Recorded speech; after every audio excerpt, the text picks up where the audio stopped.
আচ্ছা, নমস্কার। আ আমরা শুরু করি। আমাদের সময় হয়ে গিয়েছে ১১টা। নমস্কার। পশ্চিমবঙ্গ সরকারের উদ্যোগে যে ১ সপ্তাহ ব্যাপী স্টুডেন্ট উইক বা ছাত্র সপ্তাহ আ উদযাপন করার পরিকল্পনা করা হয়েছিল, সেই পরিকল্পনার অংশ হিসেবেই ভবানীপুর এডুকেশন সোসাইটি কলেজের পরিচালনায় আমরাও ১ সপ্তাহ ব্যাপী এই স্টুডেন্ট উইক বা ছাত্র সপ্তাহ উদযাপন করছি। আজকে তার ৪র্থ দিন। আজকের সারাদিনের অনুষ্ঠানের শুরুতেই একটি গান শুনবো আমরা। আমাদেরই জিওগ্রাফি ডিপার্টমেন্টের অধ্যাপক ডক্টর 𝐒𝐭𝐮𝐝 চট্টোপাধ্যায়, তার একটি গানের মাধ্যমেই আমাদের আজকের অনুষ্ঠান শুরু হবে। এছাড়াও সারাদিনের যা অনুষ্ঠান আছে তার একটা সংক্ষিপ্ত সার আমি আপনাদের সামনে রাখছি। আজকে শুরুতেই ইংরেজি বিভাগের অধ্যাপক ডক্টর গার্গী তলাপাত্রের একটি ওয়েবিনার আছে নিউ এডুকেশন পলিসির ওপরে। গার্গী খুবই সুবক্তা। আমরা নিশ্চিত গার্গীর কাছ থেকে নতুন কিছু কথা এই বিষয়ে শুনতে পাবো। এরপর রয়েছে একটি ডিবেট কম্পিটিশন এডুকেশন পলিসি এবং নিও লিবারাল ইকোনমির ওপরে। সেই ডিবেটটায় ছাত্রছাত্রীরা পার্টিসিপেট করবে এবং সেই ডিবেটটা পরিচালনা করবেন আমাদের এই পলিটিক্যাল সায়েন্স ডিপার্টমেন্টের অধ্যাপক করণ ভোরা। এছাড়াও আমাদের একটি গ্রুপ ডিসকাশন রয়েছে, যেখানেও ছাত্রছাত্রীরা বিভিন্ন যে স্টুডেন্ট ওয়েলফেয়ার স্কিমগুলি রয়েছে তাই নিয়ে তারা আলোচনা করবে। আমাদেরই প্রাক্তন ছাত্র অভিপ্সু গোস্বামী, তিনি এটাকে কম্পেয়ার করবেন।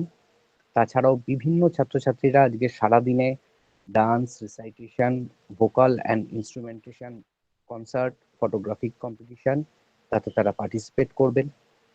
আশা করা যায় অন্যান্য দিনগুলোর মতো বিগত যে ২-৩ দিন আমরা যেভাবে আমাদের এই গোটা অনুষ্ঠানটাকে আমাদের বিভিন্ন ছাত্রছাত্রী, আমরা বিভিন্ন ওয়েবিনারে দারুণ নতুন নতুন কথা শুনতে পেয়েছি। আমাদের যে ছাত্রছাত্রীরা আছে তাদের যে বিভিন্ন প্রতিভা আছে, সেই প্রতিভাগুলোকে আমরা চিনতে পেরেছি। ঠিক একইভাবে আজকের দিনেও আমরা এই একইভাবে এই গোটা দিনটাকে উদযাপন করতে পারবো, এই আশা আমরা রাখছি। আজকে সারাদিনের অনুষ্ঠান পরিচালনা করবে আমাদেরই ছাত্রী আম্রপালি এবং চিন্ময়ী। আমি আম্রপালিকে দেখতে পাচ্ছি, আমি আম্রপালিকে অনুরোধ করব যে এরপর অনুষ্ঠান পরিচালনাটা নিতে। ধন্যবাদ। Thank you, sir, for your warm welcome note. I would like to extend a heartwarming welcome to everyone present here on our fourth day of the Students' Week program organized by the Bhawanipur Education Society College. The primary focus of this event has been to ensure that the students are aware of the different educational schemes implemented by the West Bengal government and to encourage the students to engage themselves in various other cultural activities to exhibit their talents. I'm looking forward to an engrossing session today. Hope you have a good time with us. I would now like to begin today's event with my humble request to 𝐒𝐭𝐮𝐝 sir for the opening song. ধন্যবাদ সৌম্যদা, ধন্যবাদ আম্রপালি। প্রত্যেককে জানাই সুপ্রভাত।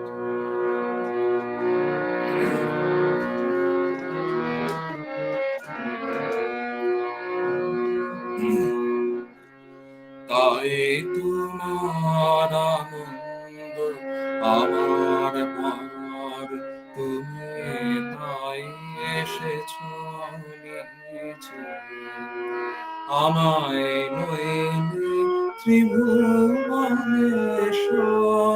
তোমার প্রেম যে নিয়েছে।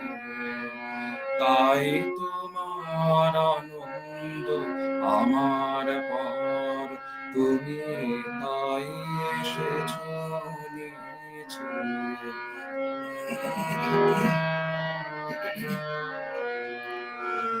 আমায় নিয়ে মেলেছ এই মেলা, আমার হিয়ায় চলছে রসের খেলা। মোর জীবনে বিচিত্র রূপ ধরে তোমার ইচ্ছা তরঙ্গিছে। তাই তোমার আনন্দ আমার পর, তুমি তাই এসেছ নিচে।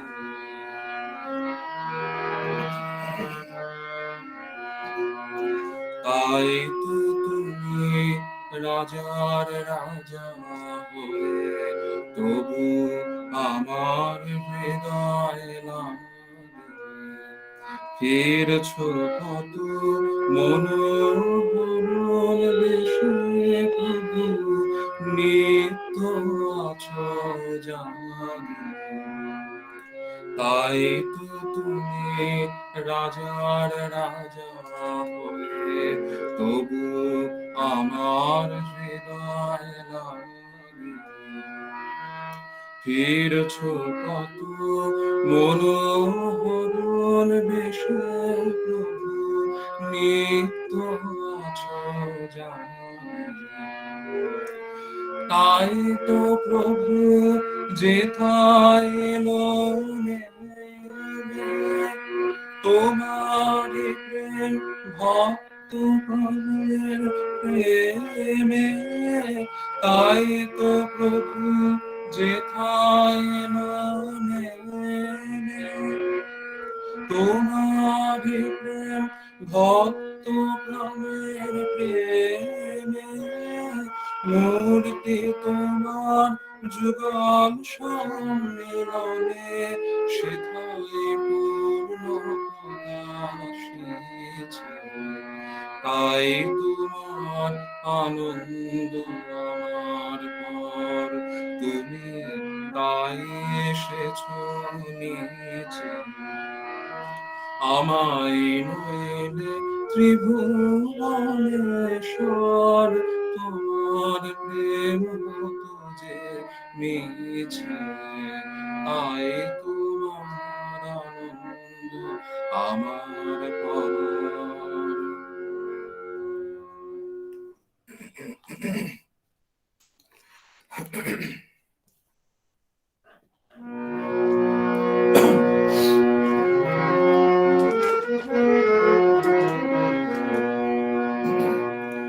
জয় তব বিচিত্র আনন্দ হে কবি, জয় তোমার করুণা।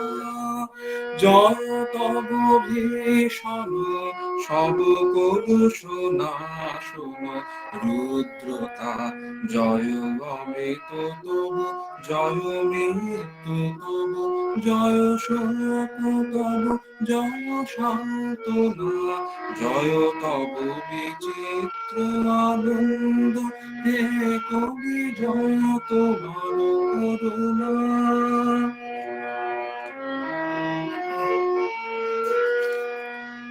জয় পূর্ণ জাগ্রত জ্যোতি তব, জয় পূর্ণ জাগ্রত জ্যোতি তব। জয় তিমির নিবিড় নিশীথিনী ভয়দায়িনী। জয় প্রেম মধুময় মিলন তব, জয় প্রেম মধুময় মিলন তব। জয় অসহ বিচ্ছেদ বেদনা, জয় তব বিচিত্র আনন্দ।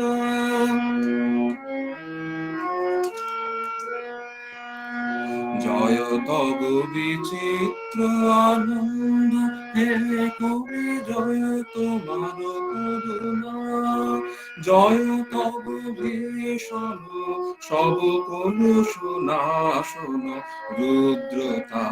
জয় অমৃত তব, জয় মৃত্যু তব, জয় শোক তব, জয় সান্ত্বনা।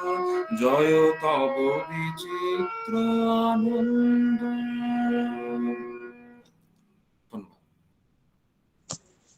Thank you so much, Uttiyo sir. It was such a pleasant beginning, and I must admit it was like my wish fulfillment to be able to hear from you once again. I would now extend my sincere request to Gargi ma'am, our assistant professor from the Department of English, to conduct today's webinar on new education policy.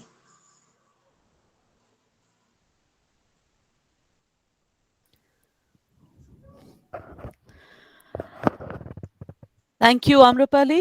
Good morning. Good morning, all of you here.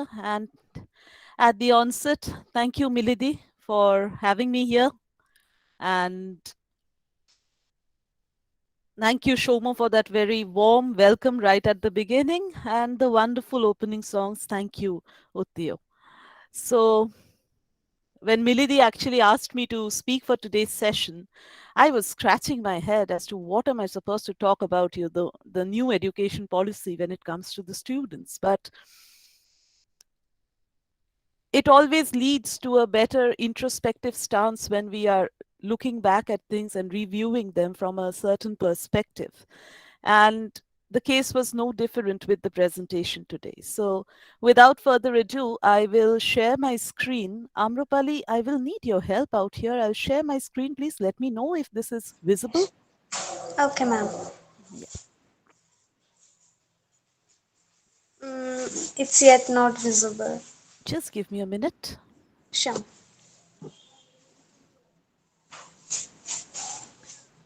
Yes, ma'am. It Are is we good? absolutely visible. Yes, ma'am. All right. So once again, welcome to today's very brief session on new education policy and higher education. Now, NEP, new education policy, the national education policy of 2020, and the drastic changes that have been formulated in terms of vision, aim, and implementation of the same. It has been a major challenge and it has been a subject of various debates and discussions. So today when I was preparing my presentation, I thought since it's Students' Week, we will take a look at the new education policy and conceptualize what kind of changes it envisions for higher education from the perspective of the students. From the perspective of the students. Uh, coming into existence sometime in July 2020, the new education policy ushered in a completely different conceptualization of higher education, and it proposed several changes at the level of policy formation and implementation. There are debates and controversies about the actual realization of the plan, but let us just take a look at what this means for us. When I say us, I intend to imply the students and the teachers, the main stakeholders, the students and the teachers. So, if we are looking at this slide, this is what the new education policy seeks to deliver. It says, given the 21st century requirements, quality higher education must aim to develop good, thoughtful, well rounded, and creative individuals. Of course, when we meet our students, and here I am addressing all my students present here, when we meet you, we are ushering you into a new phase of education, after which you are supposed to emerge competent enough to face the world and carve your identity and make your place here. When you come for graduation, we are looking for students who are in the next 3 years going to emerge as self-sufficient and will be able to make their space in society. So higher education, unlike the foundational education, is the step where we look at improving your skills and ensuring an all-round development. The new education policy seeks to further consolidate this vision of higher education. It says it must enable, that is, higher education must enable an individual to study one or more specialized areas of interest at a deep level and also develop character, ethical and constitutional values, intellectual curiosity, scientific temper, creativity, and spirit of service. So, instead of closing down and zeroing down on one particular area of education, as you would remember when you were all in your schools, you were studying a myriad of subjects.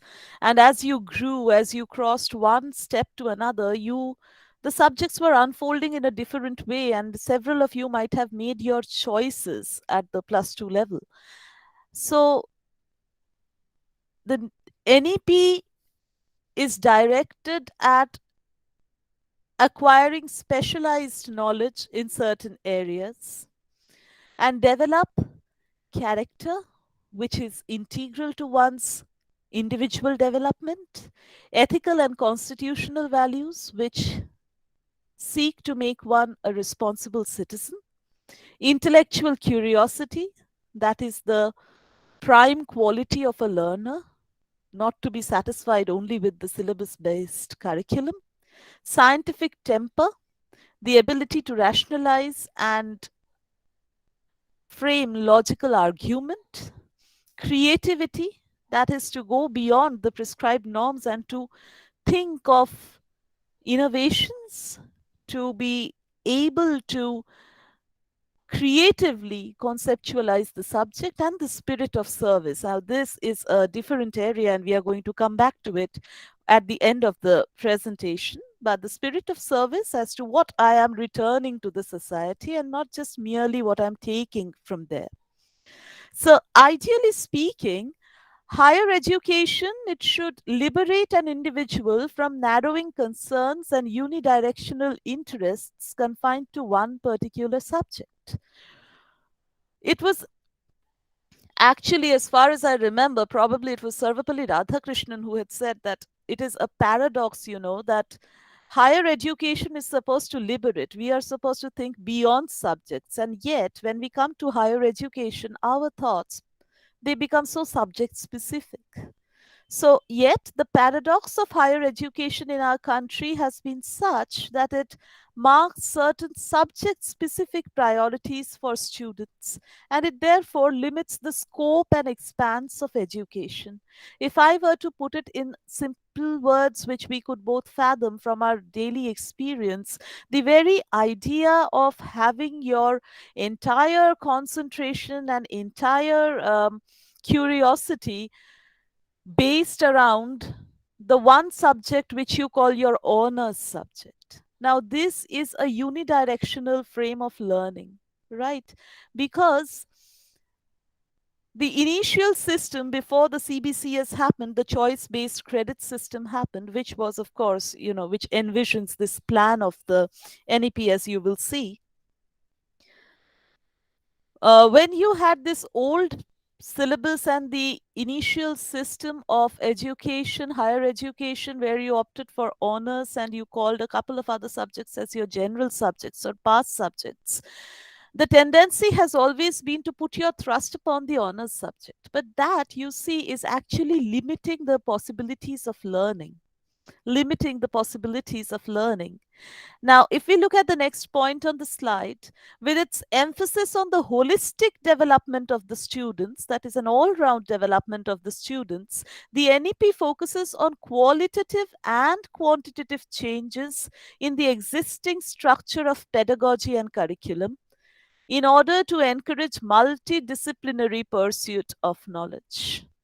So, if we look at the system which you all are now familiar with when you enter your degree programs in your colleges, you will see that you are looking at a certain honors subject, but the generic elective subjects are given equal weightage when it comes to a computation of the SGPA or the CGPA. And that is important because I study English does not mean that I can study only English, focus all my concentration there and know about nothing else. It's not all right to be specialized in one subject and ignorant about the others.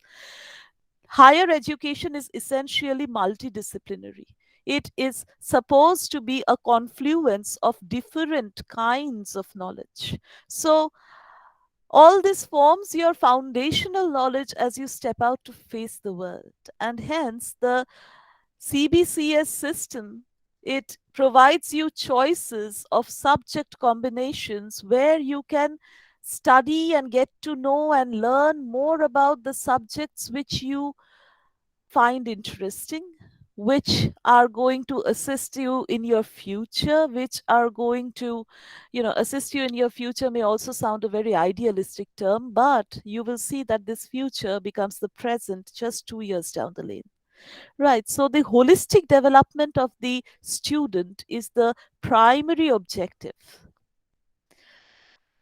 Now, since higher education potentially molds and shapes the student for his or her future, the vision of the NEP introduces multiple changes in the existing system, proposes multiple changes in policy delineations to ensure effective teaching learning. What are these changes? What do they look like?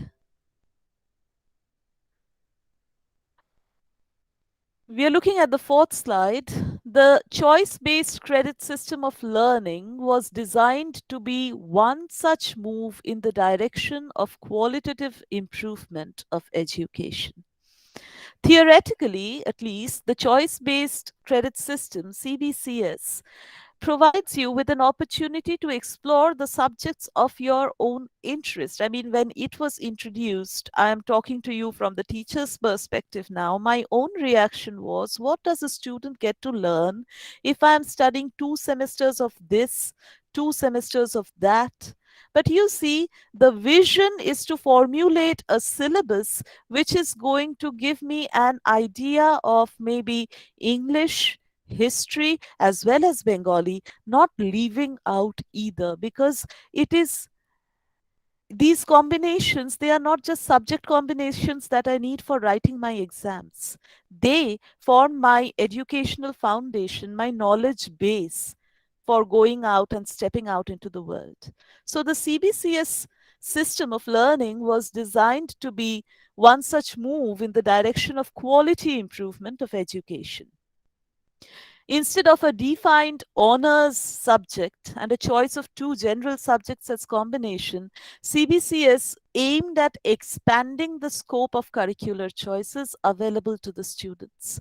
So that, yes, we are, this policy also aims at making a merging of humanities possible with the other sciences so that the students can afford to have an interdisciplinary bent. And this is not an impossibility. If you are looking at, if you're familiar with the curricular structures, the modules which are being taught at the global level in different universities abroad, you will see that they clearly provide courses which bridge the gap between the sciences and humanities. Why? Because anything that is supposed to serve the society is a blend of multiple disciplines. It cannot have its thrust on one particular discipline per se. So the subjects studied in combination with honors, they now count for equal weightage while determining the SGPA or CGPA of the student. And the idea is to ensure that we study all our subjects with equal passion and diligence, because we are just preparing our knowledge base for a future. Similarly, you would see, as I can already see, I see some of my students from the third semester here. Similarly, if you're all familiar with your SEC paper, this skill enhancement course, the entire concept of a skill enhancement course was added to the curriculum in order to ensure a holistic development of the students. So for my if I come to talk about it from English honors, because I see a couple of my students present here, you have different kinds of papers offering skill enhancement courses. You have skill enhancement course SEC A1, which is translation studies. So a student who is equipped in literature might also learn the art of translation, because translation has its own process, its own skill and expertise, right? SEC A2 for you is business communication. So when you're out into the world, this equips you with the technicalities of business communication so that you can reach out to your target audience the way you are supposed to. So these are skill enhancement courses which aim at enhancing the employability And also employability is very, very important, as you see, and employability and also the quality of education of the student. Let it not just be some history of literature books from somewhere in space. It has to be rooted and grounded, and therefore the introduction of skill enhancement courses. Now these skill enhancement courses can also branch into different kind of vocational courses. That is the vision of the NEP. And looking at the next slide, it brings us to the more uh, realistic side of things. So long we have been looking at what one plans, and what one plans and what one accomplishes are never the same. We have discussed this several times in class. So I might shoot for the moon, but I just might land up into the pond next to my home. So here we are, and with the onset of the pandemic, July 2020, the NEP, we situated in July 2020, and that was the time when the lockdown had already started. And your and our lives had become much more difficult and complicated than ever before. So, higher education had to traverse this very challenging terrain of online teaching learning technique, something that we are presently practicing, as you all know. So, since the last 2 years, we have been used to delivering curriculum and connecting with our students through the online classes. Traditionally, however, teaching learning has always been a process of direct contact. Students sitting in front of the teacher. Even now, till few days back when we had our blended classes, I cannot forget the excitement I saw in the class when you met your peers and you were there nudging and pushing each other whenever possible, that is. So, teaching learning has always been a process of direct contact, and technological interventions were the last thing which we thought would be needed in this area. I mean, I talking to my student, the space of the classroom has always been considered as sacrosanct. And the teacher and the student have a certain privacy within that space. But the technological interventions in this area were always minimal. And the focus used to be on the chalk and talk technique of teaching. So instead of me projecting the board on the whiteboard, the screen on the whiteboard, the usual practice would be me walking in with the markers and lecturing and doing my board work. But online teaching mode completely, radically changed the whole teaching learning experience. It made the whole teaching learning community accept a complete shift in perspective. Right. Now, it is very difficult, I would say, and many of you would be familiar with this, it is very difficult, I would say, to just sit depressed with a depressing set of affairs. There is no problem which does not become an opportunity if we explore it. So here we were in front of the teaching learning technique, and online teaching learning technique, the hurdles were numerous. First hurdle, not getting to see each other. So, as I started delivering this presentation today, the moment Amrapali's screen lit up and I saw her, I was like a little more focused, because the students make the entire exercise of teaching meaningful for the teachers. Similarly, the teacher's presence in the class, imagine me just going invisible, swoosh, and you see just my name out there. You do not like it, because the sight of the student and the teacher is mutually comforting, and there is a sense of well-being that we bring to each other. And mind you, this is a two-way thing. This does not happen unidirectionally. So the hurdles in online teaching learning were numerous. First, we could not get to see or face each other. We could not engage in direct communication. There was the challenge of improvising on alternative methods of teaching learning, because human concentration is pathetic. Right. Concentration span of average human beings is absolutely pathetic. So what do you do without actually being there, without actually screaming aloud? How do you reach your students? That was one big problem. And then one had to ideate new techniques to make it an effective experience at both ends. Right. So these were the hurdles which one was facing. But then, as I said, there is no problem that does not become an opportunity. As we explored the online teaching learning technique, we've learned many positive sides. And the positive sides include new techniques of reaching out to students through the technological bridge.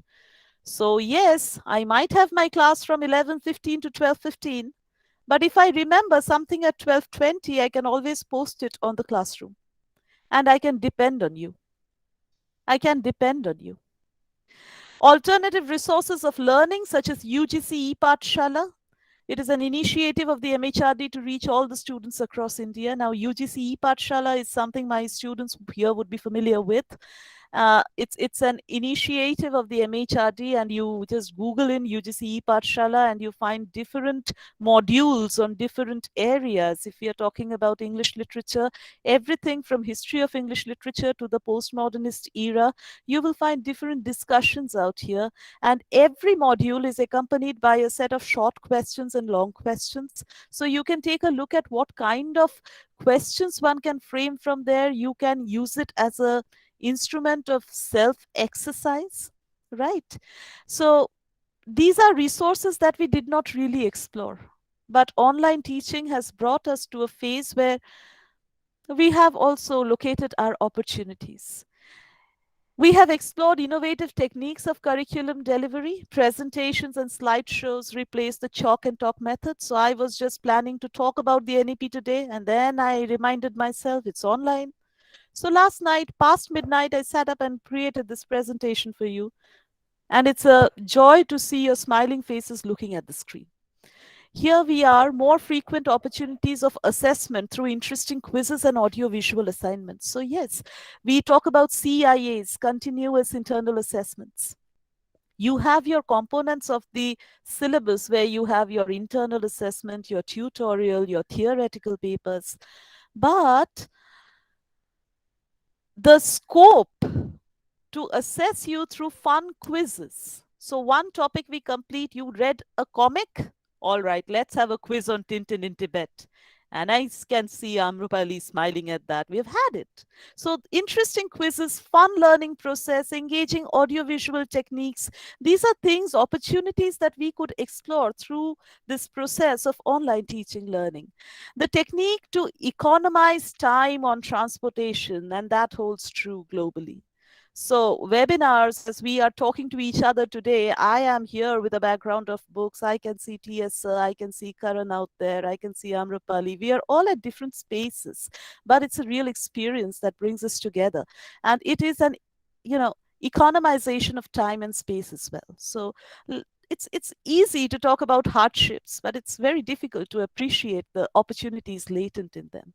So webinars were made possible because of this teaching learning technique, which brought together subject experts from different countries and time zones to engage in academic discussions. And one must say that this is a big leap in the teaching learning process, because we can so easily, so seamlessly bring people together from different corners of the globe to talk about and discuss a particular topic. However, and now comes that part. The online teaching learning method, it requires a minimal set of values to succeed. So the most important ones of those values, which I could remember, which struck me, were honesty, sincerity, diligence, and a passion for learning. So it's not all right to be listening on my earphones while lying down as the teacher is delivering a lecture. It's not all right. It's not all right. That's an ethical issue. And ethical issue policies cannot address. It is about upbringing. Right. So these are the core qualities which are required for an effective teaching learning experience. And it is worthwhile to know that the NEP also emphasizes on value education to create competent and sensible citizens. So the ethics part we were talking about, that forms a part of value education, if I am able to convey what I actually mean. Globally, look at the international scenario of education. Many of you pursuing graduation now will be applying for your masters and future education to different international universities. Globally, the HEIs, the higher education institutes, they are now emphasizing upon community life and inclusivity as core values among the student community. The thrust is no longer on what you become academically, but also who you become as a person. Not just what skills you acquire, but also what you give back to the community. So if you are looking at 𝐤𝐿, or if you are looking at 𝐈 or if you are looking at Purdue, you will see that they actually provide you with questions asking, after you complete this course, what are you going to give back to the community, to the students' community? So it's a give and take policy. The NEP therefore highlights inclusivity as a major goal of higher education. So it's not just about going, attending my lectures, and coming back to sit with the assignments. It seeks to promote students' participation in a vibrant campus life and encourage platforms which bring the students together for collective effort in the form of students' clubs, sports, competitions, and other extracurricular activities. So I'm sure I just heard that you look forward to a day full of such group activities, debates, and discussions. It is important to integrate as a community, and the NEP envisions that. To quickly conclude, the final aim of the NEP is to inculcate a holistic and multidisciplinary education that would assist in the development of all capacities of human beings: intellectual, aesthetic, social, physical, emotional, and moral, in an integrated manner.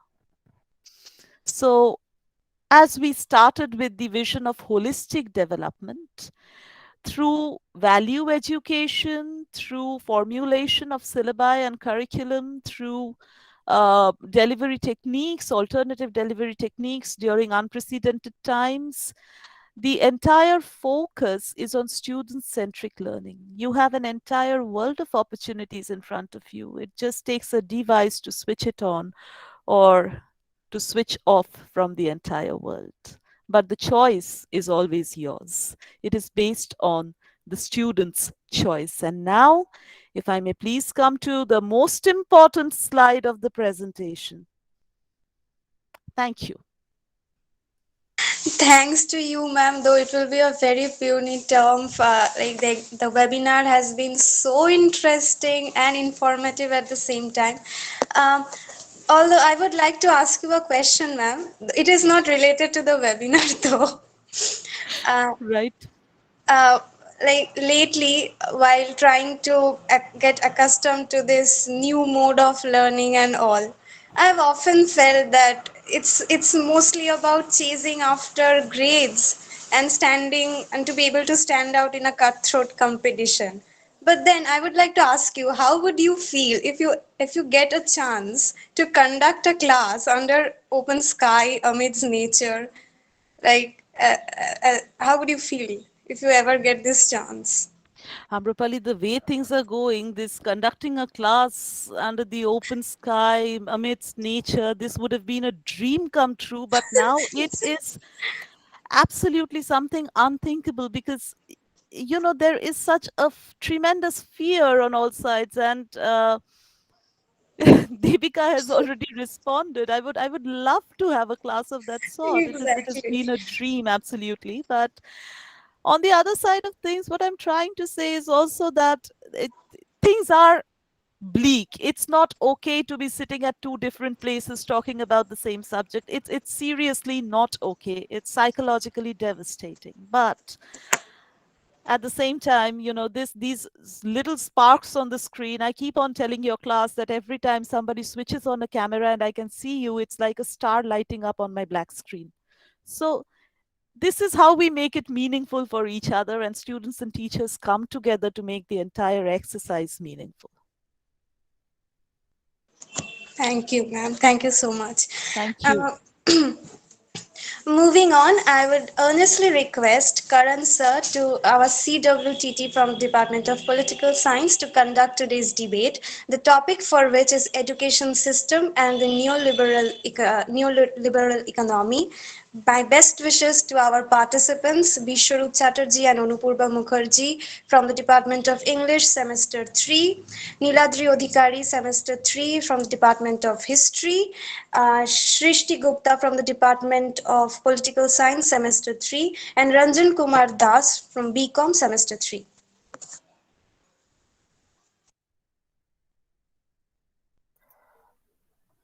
Thank you so much, Amrapali. A very, very good morning to everyone present here, to the respected GIC, members of the management, the wonderful senior teachers, the coordinator of this wonderful program, and most importantly, our absolutely undeniably lovely students we have present. The opportunity that I have been allotted here is to be able to coordinate and moderate the debate for the Students' Week. And it couldn't be a greater pleasure for me, wherein I am getting this opportunity to work with such brilliant young minds and bring to you this amazing debate on the topic of the Indian education system and the neoliberal economy. It makes absolutely perfect logical sense for us to follow Professor Talapatra's amazing webinar wherein she talked about the new education policy, and a lot of the ideas that we end up discussing in our debate here will be relevant to Professor Talapatra's, will be a natural concurrence after Professor Talapatra's amazing discussion on the new education policy. I am sure a lot of us, including a lot of us debate contestants, were eagerly listening to Professor Talapatra because her ideas and her views gave us so many better points to talk about in our own debate here today.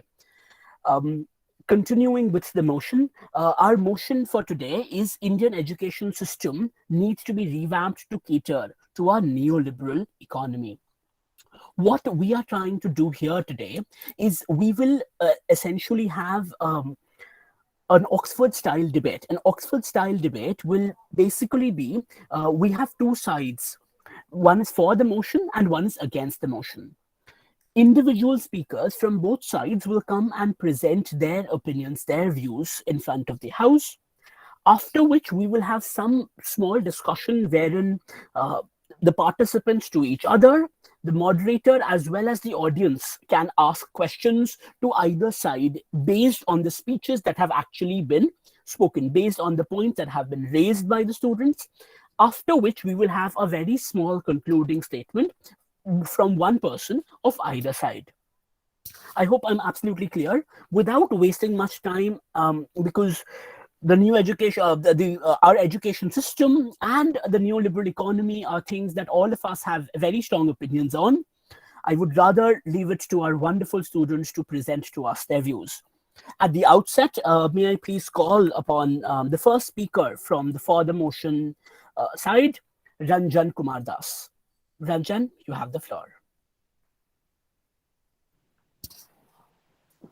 Good morning, everyone, and teachers and my fellow opponents. I'm going to speak for the motion about the new liberal economy.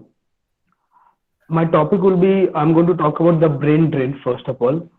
There is denied that a lot of intellectual countries and the people are going to wealthy countries and foreign countries for a handsome salary, for having opportunities over there. Why this is happening? Because the education system of there in such a way it has trained to that after getting the proper education, people are getting an excellent job over there, work opportunities over there, better industries are there, earning much more handsome salary. Why can't we also do that in our own Indian education system to form the better economic Indian pupil? Then it will be directly reduce the percentage of brain drain situation which is happening for the last time. For that, according to that, I can give an example. According to A, that 83% of the educated people are unemployable. My second will be midday meal about that. It seems that in early 2000, the dropout of the student in school has been increases in a much higher ratio. People will researcher went for this things why the children are reducing from the school. It seems later on that it is children are reducing, dropout is increasing in living school, lack of nutrition is having. They are facing lack of nutrition, which is directly affecting to the students' health. If it for that remembrance of education thing, so government thought that for this, why shouldn't we introduce midday meal, where we can think about that we provide some nutrition food to them, then they are directly going to come with a proper health system, with a proper education system, with an education. Implementing that midday meal in a cater way which help the new liberal economy, it will also help children empty stomach to fulfill with a proper education in our new liberal economy. This is my end. I open to the platform for the motion against the motion. Thank you very much, Ranjan. I'm very your idea about talking about the midday meal and how the midday meal as a change has worked and other changes can work resonates very well. Thank you. Now, may I please call upon Niladri Adhikari to speak as the first person for against the motion. Good morning, everyone.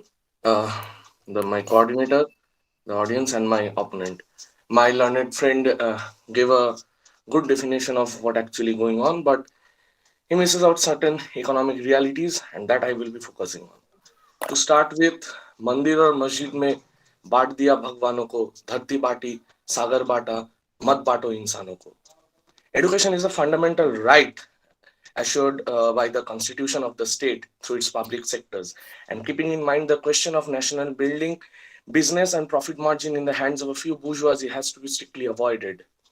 And to quote American socialist Robert A. Heinlein, a human being should be able to change a diaper, butcher a hog, corn a ship, design a building, write a sonnet, balance accounts, build a wall, fight efficiently and die gallantly.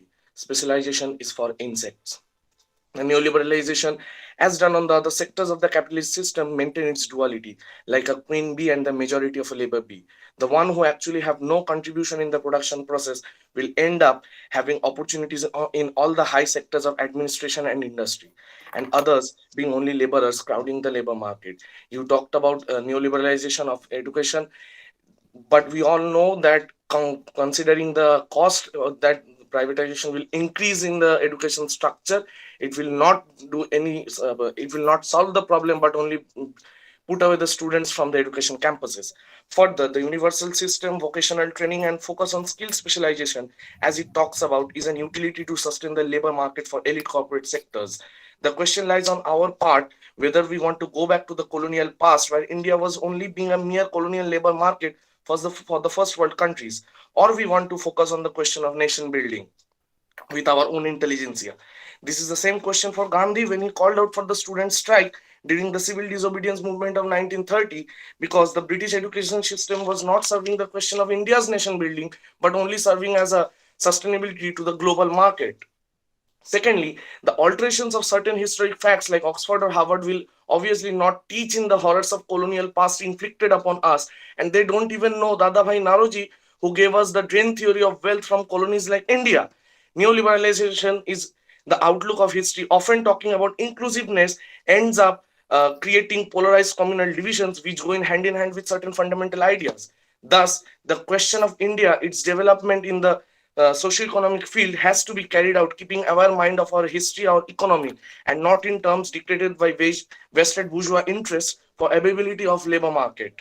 Development is as a dignified human being, a responsible citizen is much more necessary than becoming only labor for exploitation of the corporate markets. I pass it on for my learned friends in the motion. Thank you, Niladri. Niladri talked about how specialization is for insects and how we cannot allow ourselves to go back to a colonial past to prepare a labor market for the bourgeoisie. Similarly, for the motion side, I call upon Ms. Sharanya Bose. Ms. Bose. Good morning, everyone. Good morning, my fellow, my opponents, and also my coordinates, and also my respected teachers. So I'm Niladri, you have had a great explanation. So let me start with my point of view with a very positive speech, or you can say a very positive phrase given by the former president of South Africa. Education plays a key role and also most powerful weapon which is used to change the world. So let me give an example. From Jawaharlal Nehru's important substitution industrialization to Narendra Modi's Make India initiative, we have been trying to make India an industrial powerhouse. Since 75 years, we are still unsuccessful in that. So the question arises why? Because our education system does not support our industry dreams, hopes, aspirations of our economy. So, if industrialization is so much important to cope up with the new liberal economy, why not to gain knowledge about their skills, about the development? Why not to also focus on the main thing that is associated with this industrial powerhouse? Next, I would like to give the example of our very own Amul, one of the best product we all love, we all like. The father of the Amul is a product of White Revolution. The father of the White Revolution is Dr. Verghese Kurian, who also established the Indian Institute of Rural Management, is intricately linked with Amul and caters to the kind of MBA graduates needed by rural India at large and Amul at particular. This is a success story, and the formula can be replicated for the rest of the community as well.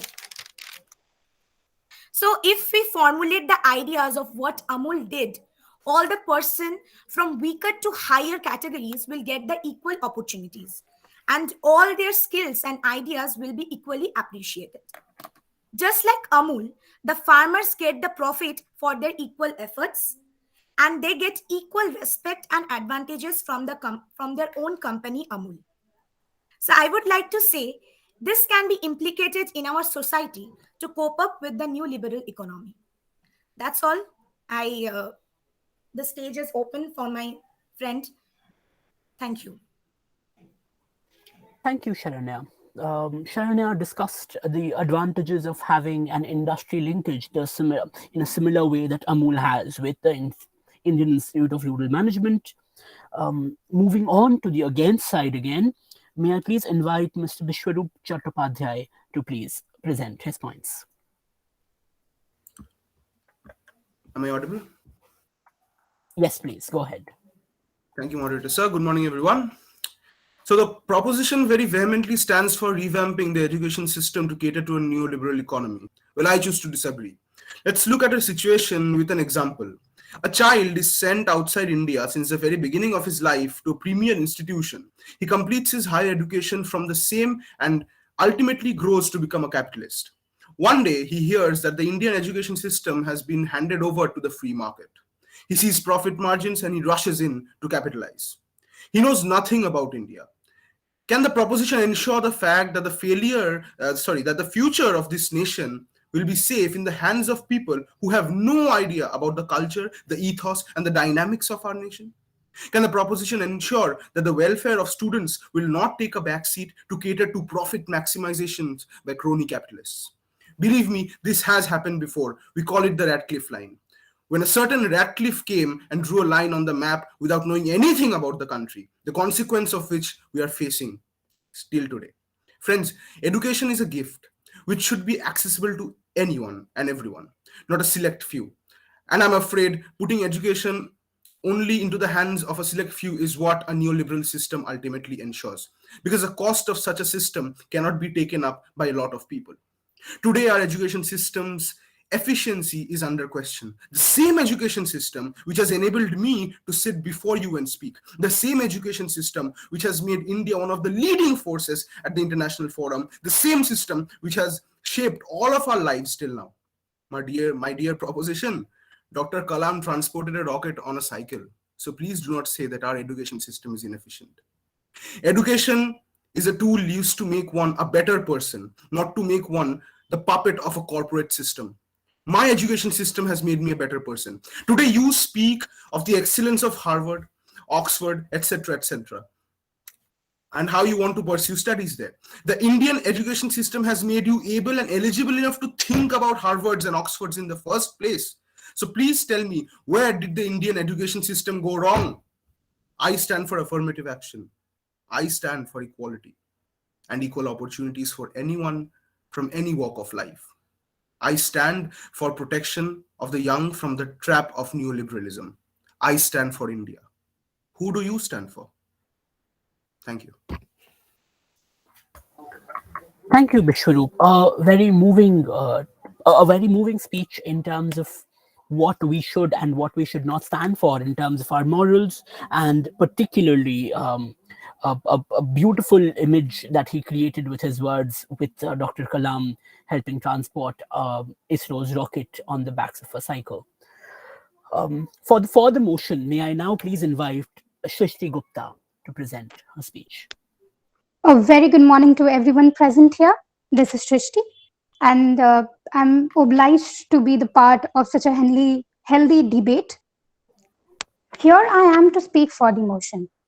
Now, we are well aware of the fact that how poverty and starvation has been perpetual barriers to the development of India. Now, we cannot expect empty stomachs to indulge into arguments which are intellectual. Food is practically one of the most important aspects, and we must understand that.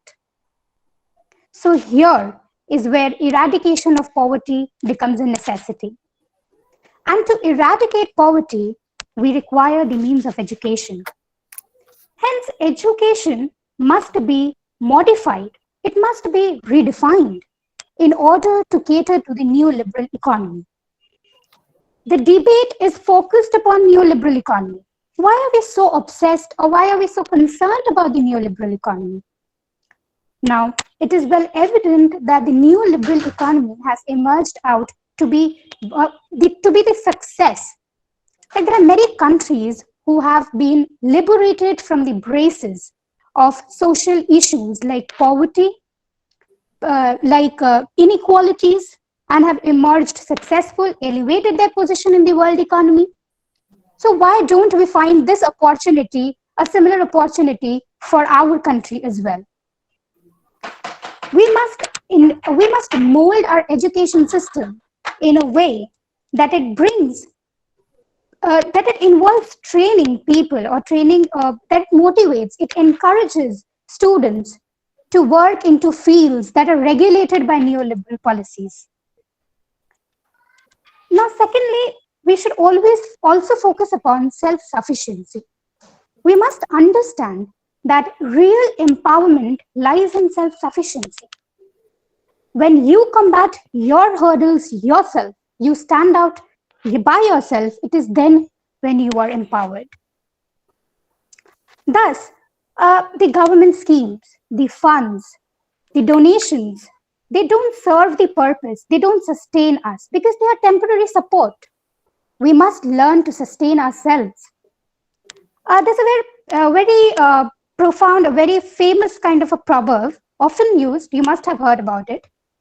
When you give fish to a person, you feed that person for a day. But when you teach fishing to a person, you actually feed them throughout. So the time has come when the education system must focus upon the skill of fishing and not just giving fish to the person. Lastly, I want to emphasize upon the need to accept the change. It is very important for us to learn and accept change, because it is via change that we open new dimensions of success. Thank you. I would open the platform for the against motion. Thank you so much, Shrishti. Another very moving presentation on why we need to accept change and about the importance of the eradication of poverty. If I may open the platform to our last but not the least speaker of the day, Anupurba Mukherjee, who will be speaking against the motion. Thank you, sir, and good morning, everyone present here.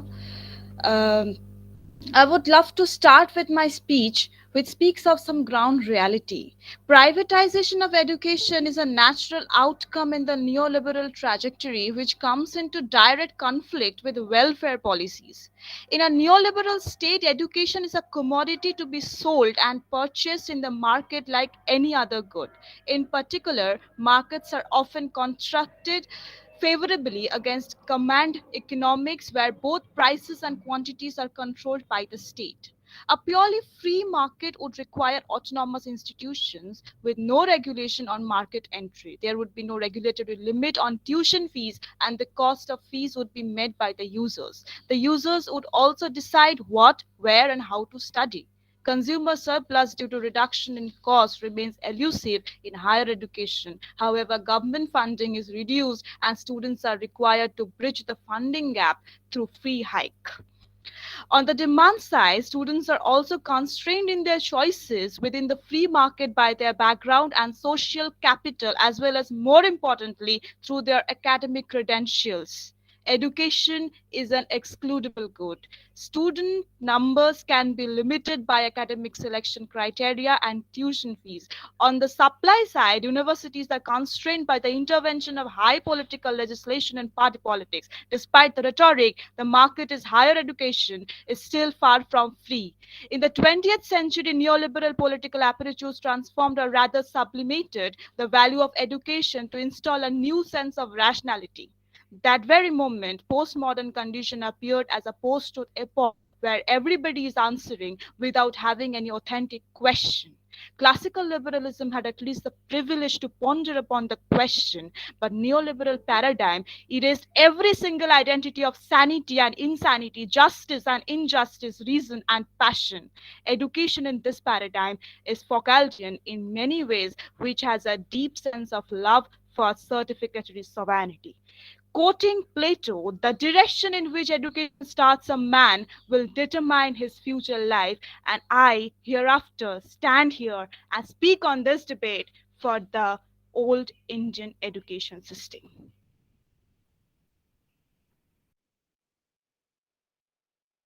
Thank you so much, Anupurva. Anupurva brilliantly talked about the economic rationalization for maintaining the education system as we have today.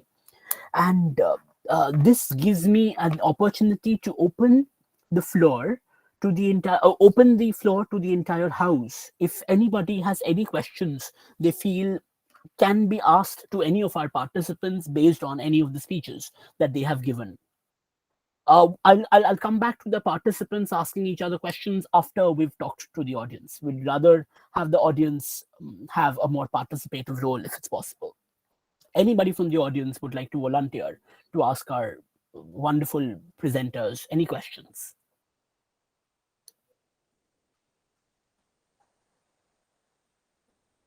Right. Maybe I can help set the ball rolling. If I may ask a question to both the sides, again, regarding the exact same question as to the Indian education system has yet still changed over the last, say, 75 years of the Indian independence. And still we are changing. So when the for the motion side talks about a change to cater to a neoliberal economy, and when the against the motion side talks about not having any kind of a change, how much of a change are we willing to accept, if at all we are willing to accept anything? Considering the fact that some amount of change has obviously happened, because education is essentially a dynamic field. We have changed and we will continue to change. How much of a change is acceptable to either of the sides is my question. I hope this also opens the floor to any of the audience members, any of the respected faculty members we have, to put forward any question that you have for us today. Thank you. Either side can please answer my question if you want to.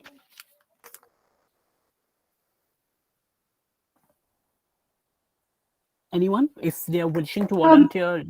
Yes, sir. Please go ahead, So, from for the motion. sir, yes, sir. So what I believe is, when you talk about how much change should be inculcated, you are in a way, I believe, in a way questioning human consent, because we are conscious enough to know what is right, to know what is wrong, And so it is very well evident that we will bring changes which are fruitful to us. We cannot bring changes which can be, yeah, I do agree that extreme of anything is very harmful. So, but I truly agree that when someone says that the changes must be limited, yes, it must be limited, but it also varies from individual to individual. We cannot actually define that, these changes are better for a whole, these changes are not. So when we talk of changes, it must be in a way that is accepted by an individual self. The changes actually kind of question the human conscience, like, uh, you know, are we accustomed to changes? Yes, we should accustom ourselves to changes because it opens dimensions of success. It caters success, and it is for success that we are working every day. We are living. So, yes, sir. Absolutely valid. Thank you, Shrishti. Quite an illuminating response. Thank you. Anyone from against the motion would want to volunteer to So answer? I would like to answer. Yes, please. The thing is, we have been working towards 73rd years and above of independence in our country. And one thing we have to obviously keep in mind, changes obviously occur. They will come with time, and this is evolution of the entire structure that we go through. But keeping in mind, why were we telling that we have to keep in mind in the history and the economy of our country? If we are talking about changes which actually uh, excludes a large part of the society just in the name of inclusiveness, I reject that change. Because we have to keep in mind, we have 200 years of colonization in our country, and there was enormous drain of wealth. Further, after 1947, this we were not, to some extent yes, but we, our mass of the focus got shifted to wealth distribution, into capital concentration into singular hands. Now if we have to bring up the change, we have to obviously take up affirmative actions. Neoliberalization of the economy will not talk about affirmative actions when we have such people, specifically the Dalits, the OBCs, and there are so much and so on. We all saw some few days back a film called 𝐤𝐵𝐴𝐵. It actually talked about the irregular tribes. Now, what type of affirmative action does this neoliberal education system actually assure for these people? They talk about inclusiveness of the LGBTQ community, they talk about inclusiveness. Everything is good, but let us focus on the negative side. You are talking about the LGBTQ or any deprived section of the society to come in and participate, but you have to keep in mind their financial conditions, their purchasing power in this economy. Our entire structure, if we move into a neoliberal economy, as to like in education, we have already seen one of the biggest champions of neoliberal economy, the western countries in America. Students are getting into large student debts, that finance capital which they get into the age of 50, 60 to get rid of. If the same problem we are going through in our country, what type of moving forward we are actually focusing? And to keep in mind this, actually this neoliberalization of economy, education, these champion countries of this neoliberalization gave voting rights to the blacks only in the late 60s. What type of democracy we are talking about?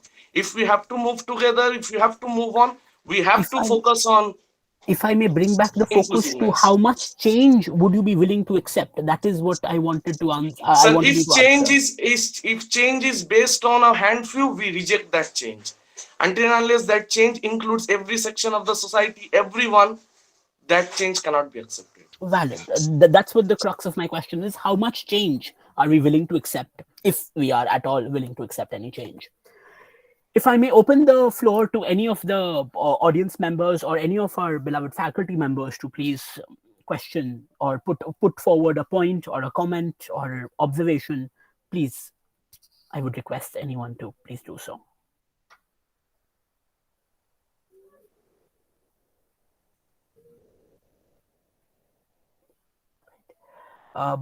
Presuming, hello, Avipsu.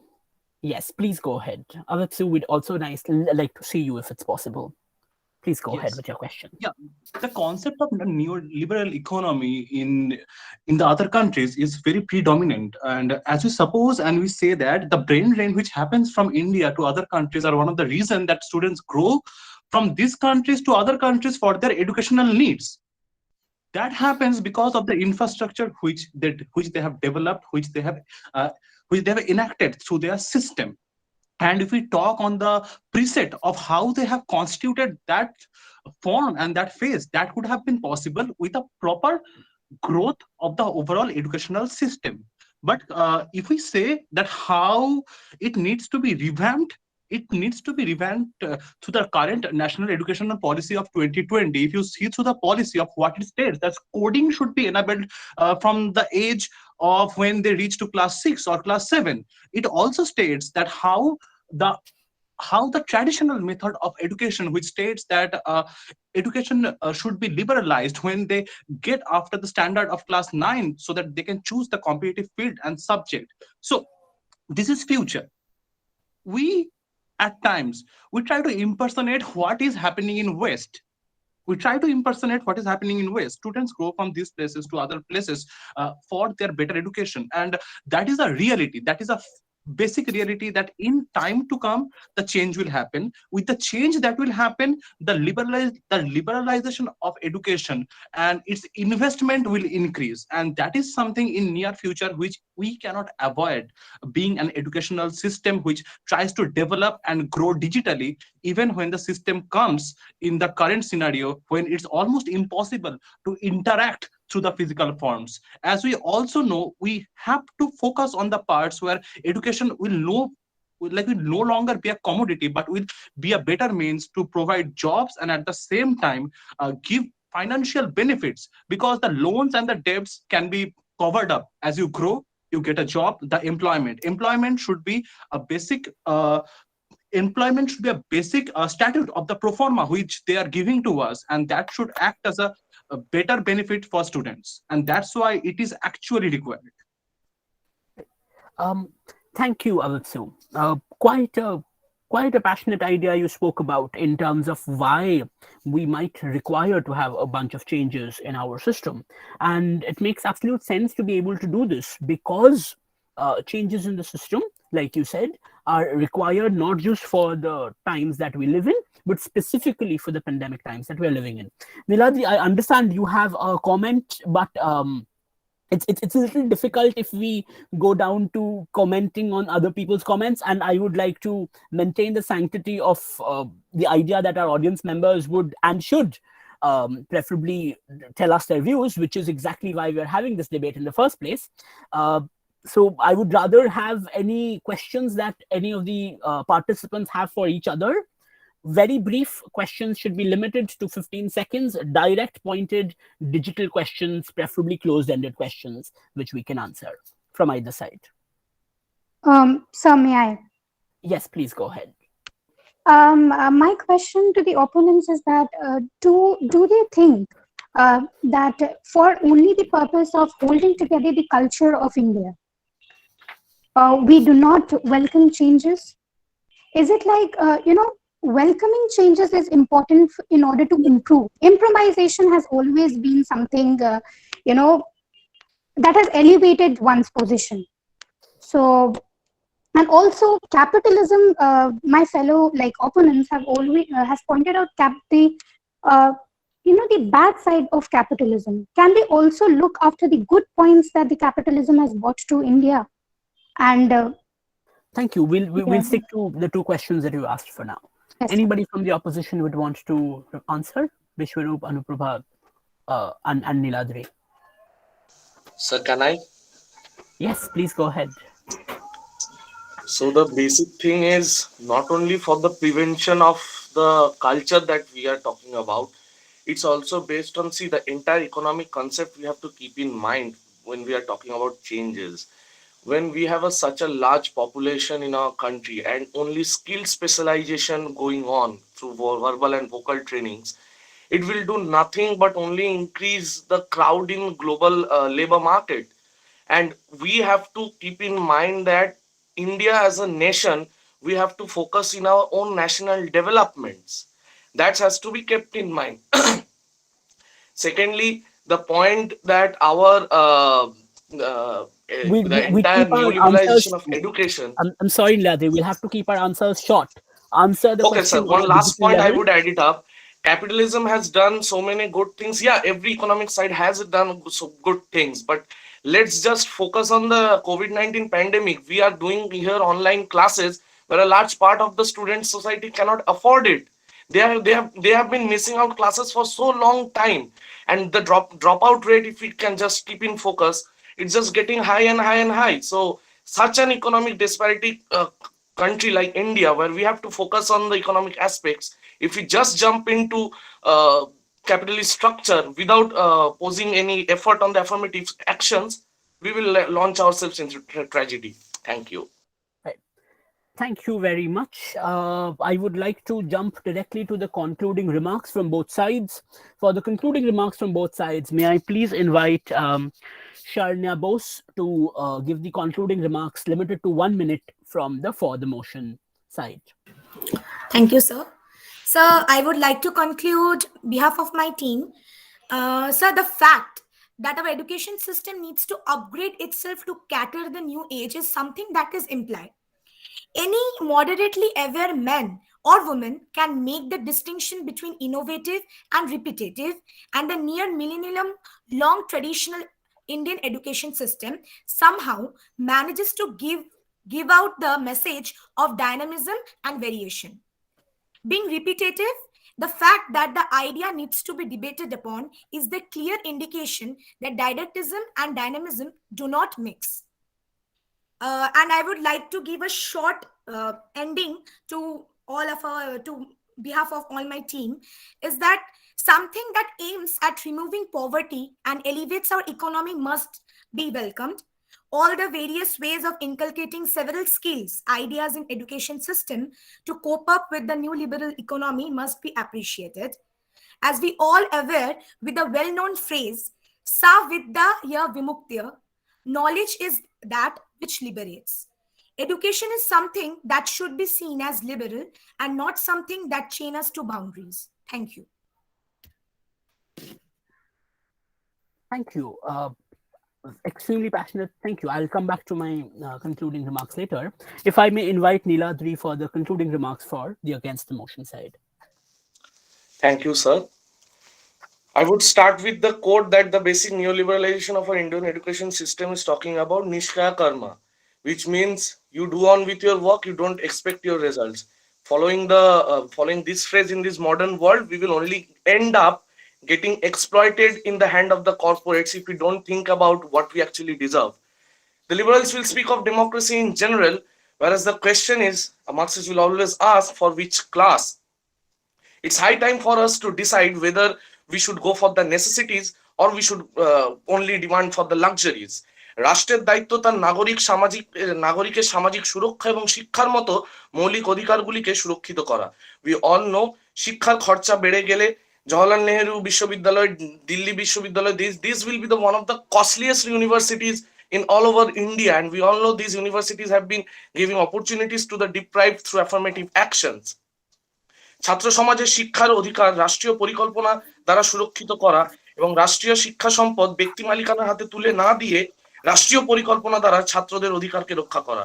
আর তার জন্য উপস্থিত দরকার, keeping in mind the impact of COVID-19 in our economy, as economist Abhijit Vinayak Bandyopadhyay said, গরিবের হাতে পয়সা তুলে দিতে হবে, স্বাবলম্বী শক্তপক্ষ বড়লোক মানুষদের হাতে নয়, গরিবের হাতে পয়সা তুলে দিতে হবে। শিক্ষার সার্বিক ভূমিকা হোক ইতিহাসের পাতাগুলিকে সাক্ষী রেখে উৎপাদনের সাধারণ মানুষের সার্বিক ভূমিকা জনিত সচেতনতা তৈরি করা, যাতে সামাজিক এবং অর্থনৈতিক কেন্দ্রে আরেকটি র্যাডক্লিফের দাগ না পড়ে যায়। Thanks a lot. I rest my case. Thank you. Both sides, extremely passionate speeches, passionate arguments, and before I come to my concluding remarks, let me just be extremely thankful to this opportunity provided by Professor Shamadar.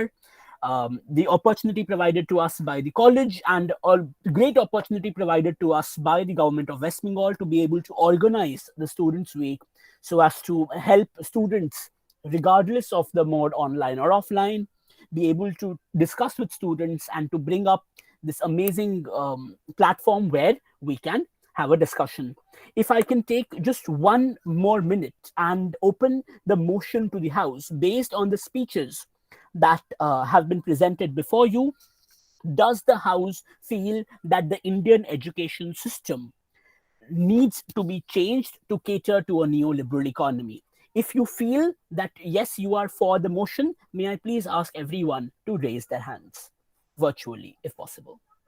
We will just do a very quick count. That this is open to everybody in the House, everybody in the meeting. Please, if you can provide your valuable vote.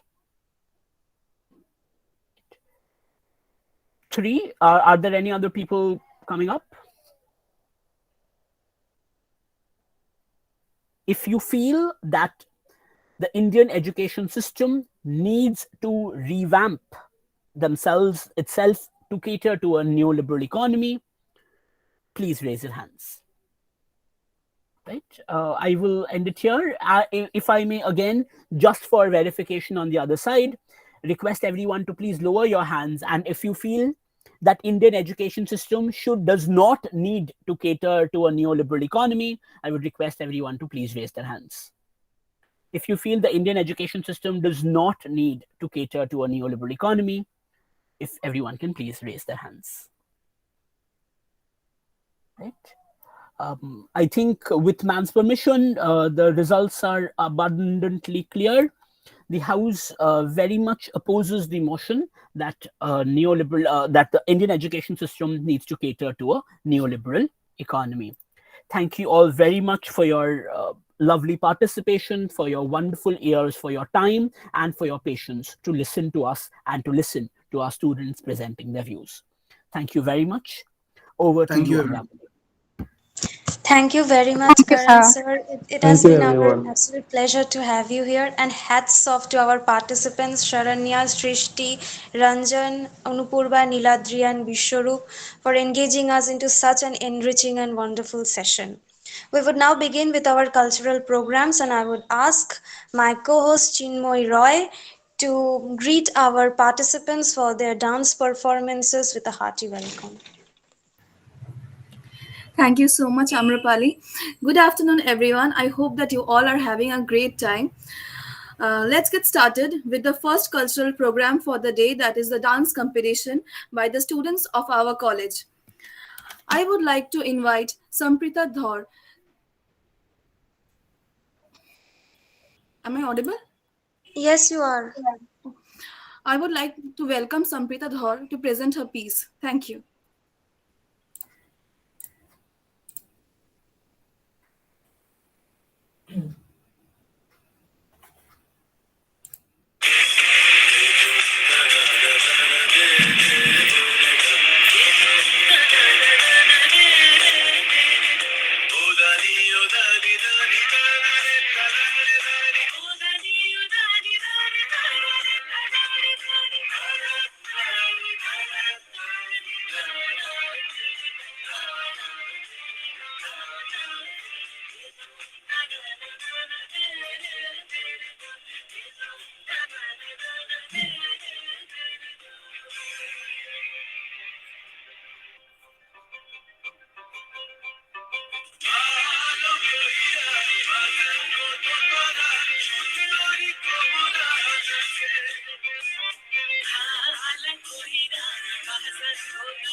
आजा बलमा परदेसी नैन मोरे तरस गई रे आजा बलमा परदेसी বাঞ্ছা জলে ছাই ভাষায় সাগরের বানে আমি জীবনের বেলা ভাসাইলাম কেউ না তা জানে রে অকুল দরিয়ায় বুঝি ভুল নাই রে আমায় ডুবাইলি রে আমায় ভাসাইলি রে অকুল দরিয়ায় বুঝি ভুল নাই রে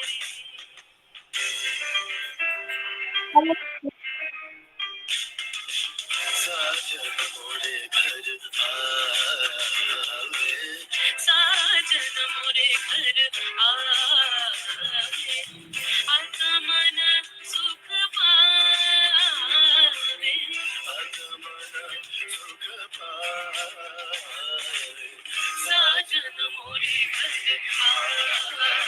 आवे साजन मोरे घर आवे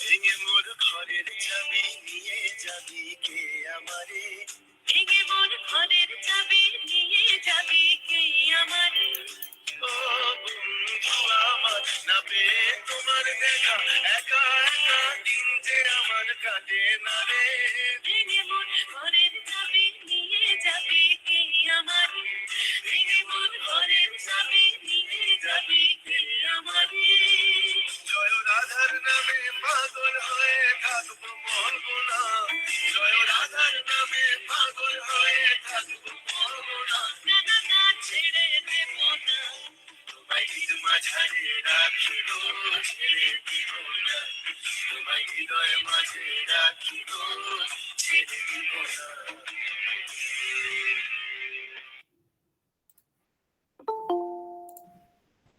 A very graceful performance by Sampriti Dhar. Thank you so much, Sampriti.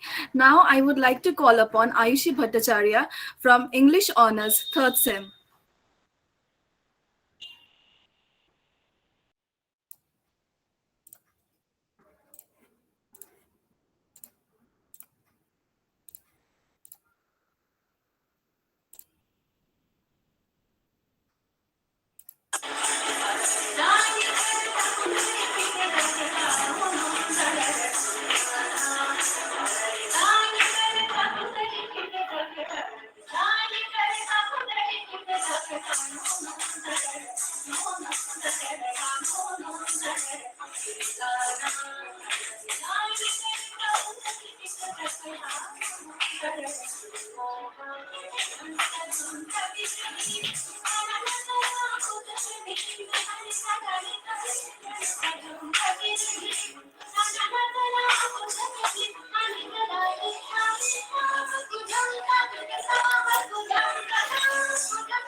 A very graceful performance by Ayushi Bhattacharya. Now I would like to call upon Sakshi Bed from JMC Honours, 1st Sem.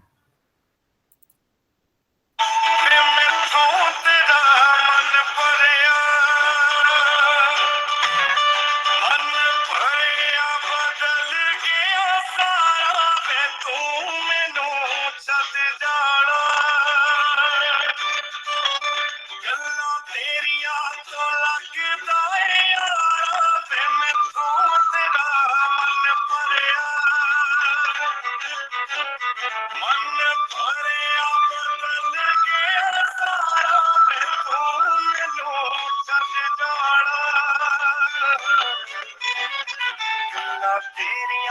लगदा यारा गल गल ते शक करदे दिल पार जरा भी नहीं हुण तेरी अखियां च मेरे लिए प्यार जरा भी नहीं मेरा ते कोई है नी तेरे बिन तेनू मिल जाना किसे दा सहारा वे तू मैनू छड्ड जाना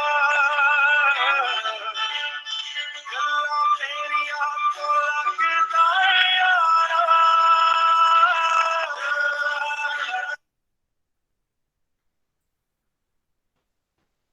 A beautiful dance on a beautiful song. Thank you so much, Sakshi. Now I would like to call upon Anushmita Bhattacharya from English Honours 3rd Sem.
Thank you so much, Anushmita, for this lovely performance on this Bollywood numbers. Now I would like to call upon Raisha Chaudhary from English Honours 3rd semester.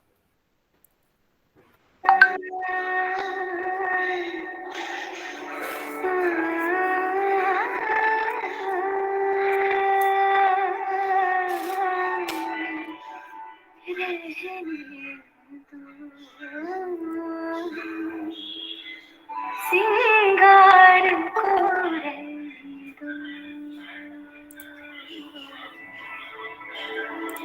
सामने चूल्हा जल रहा है, वहाँ आंखों में लग रहा है, जलन भी है आनंद भी। बस आते ही होंगे, जल्दी से संध्या पूजा हो जाए। जानती है वो क्या कहेंगे। जैसी हूँ वैसी ही आ जाओ सिंगार कोरे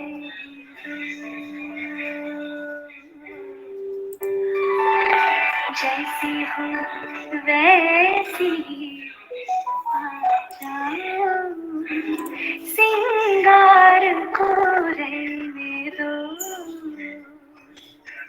बाल अगर बिखरे हैं सीधी मांग नहीं बिखरी बांधे नहीं अंगिया के फीते तो भी कोई बात नहीं वैसी वैसी आ जाओ सिंगार को रहने दो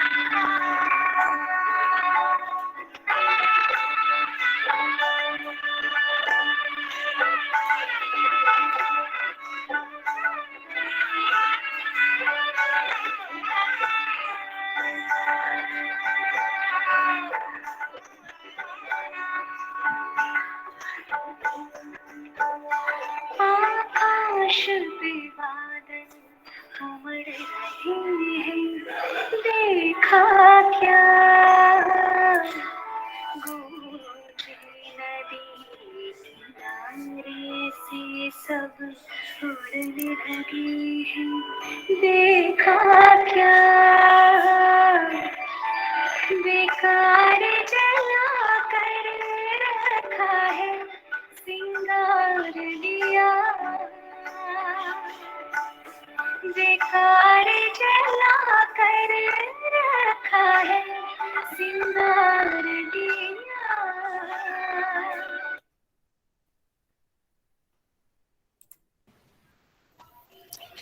Beautiful expressions by Raisha.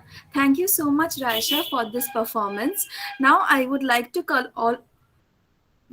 like to call upon Sunandini Das from English Honours Third Sem.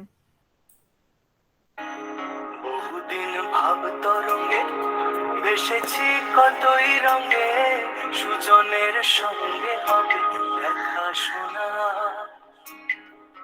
তারে আমার মনে করি আমার হয়ে আর হইল না তারে আমার মনে করি আমার হয়ে আর হইল না দেখেছি রূপসাগরে মনের মানুষ কাঁচা সোনা দেখেছি রূপসাগরে মনের মানুষ কাঁচা সোনা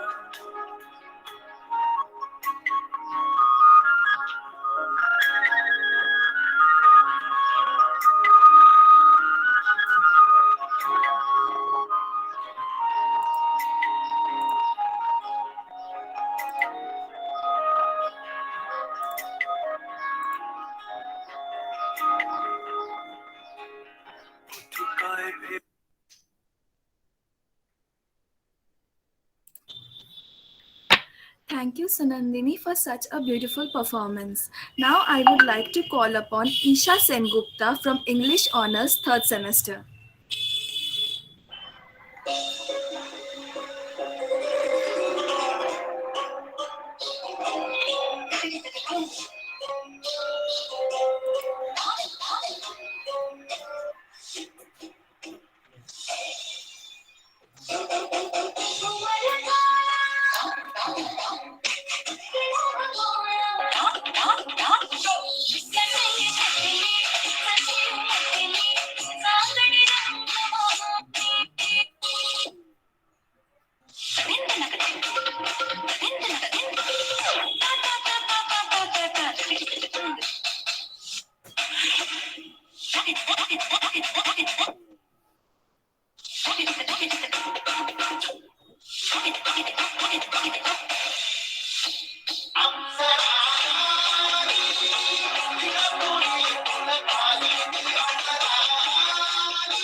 Isha, that was a wonderful performance. You looked very pretty.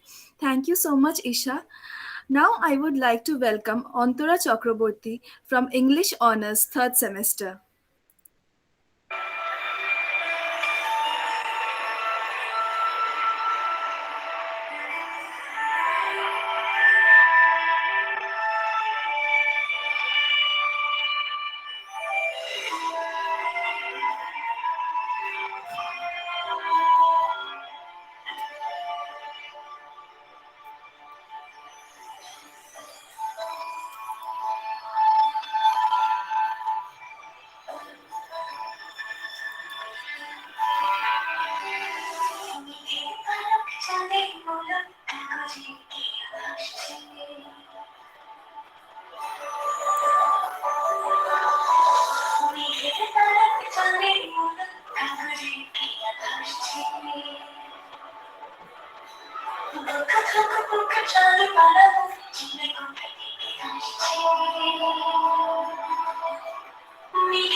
Thank you so much, Antara.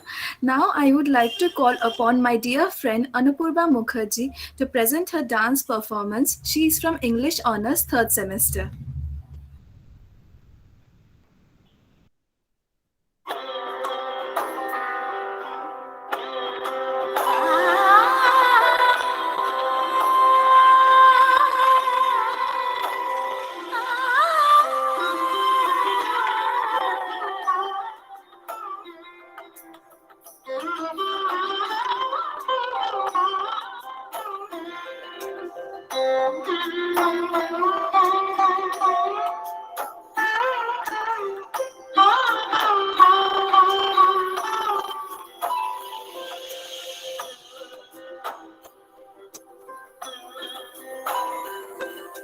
সমারোহে এসো হে পরমতর সুন্দর এসো হে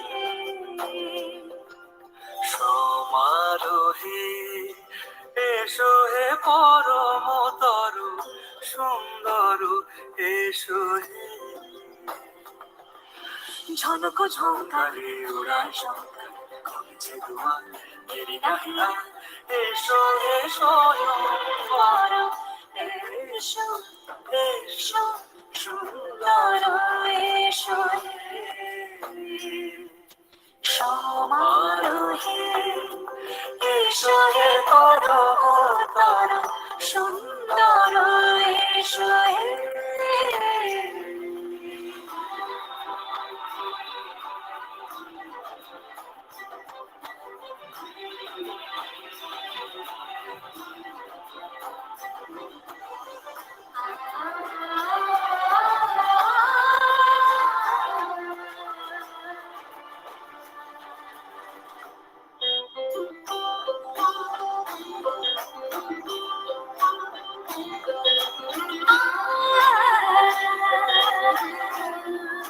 যে মতি ধরার বুকে বড় সে ধানা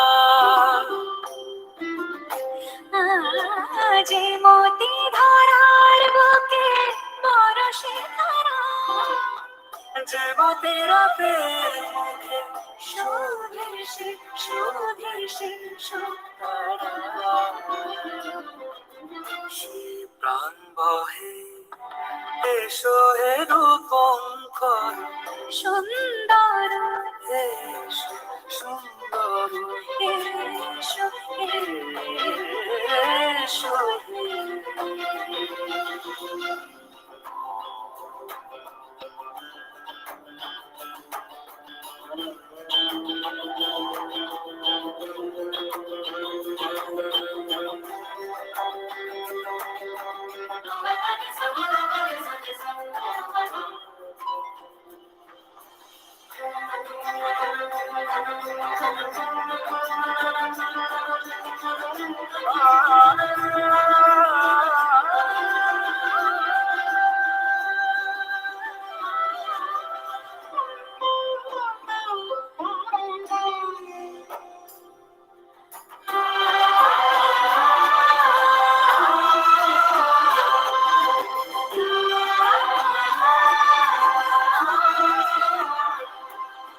যেরূপে আকাশ তটে চাঁদেরই আলো, যেরূপে আকাশ তটে চাঁদেরই আলো, যেরূপে ললাট সখী সিঁদুরে সাজালো সিঁদুরে, সেরূপে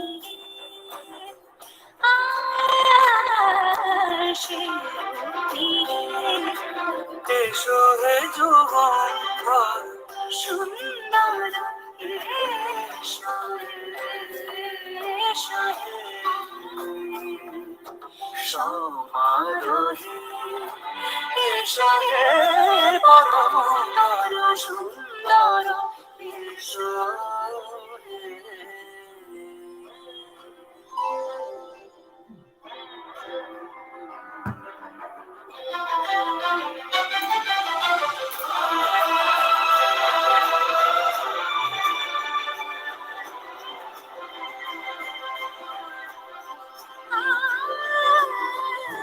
যে পথে সকাল সাজে ফুলের সুবাস, যে পথে সকাল সাজে ফুলের সুবাস, যে পথে বিরহ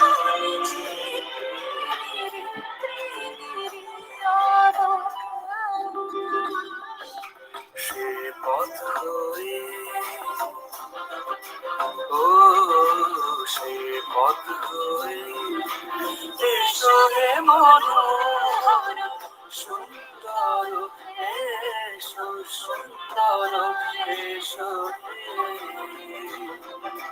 সমারোহে এসো হে পরমতর সুন্দর এসো হে।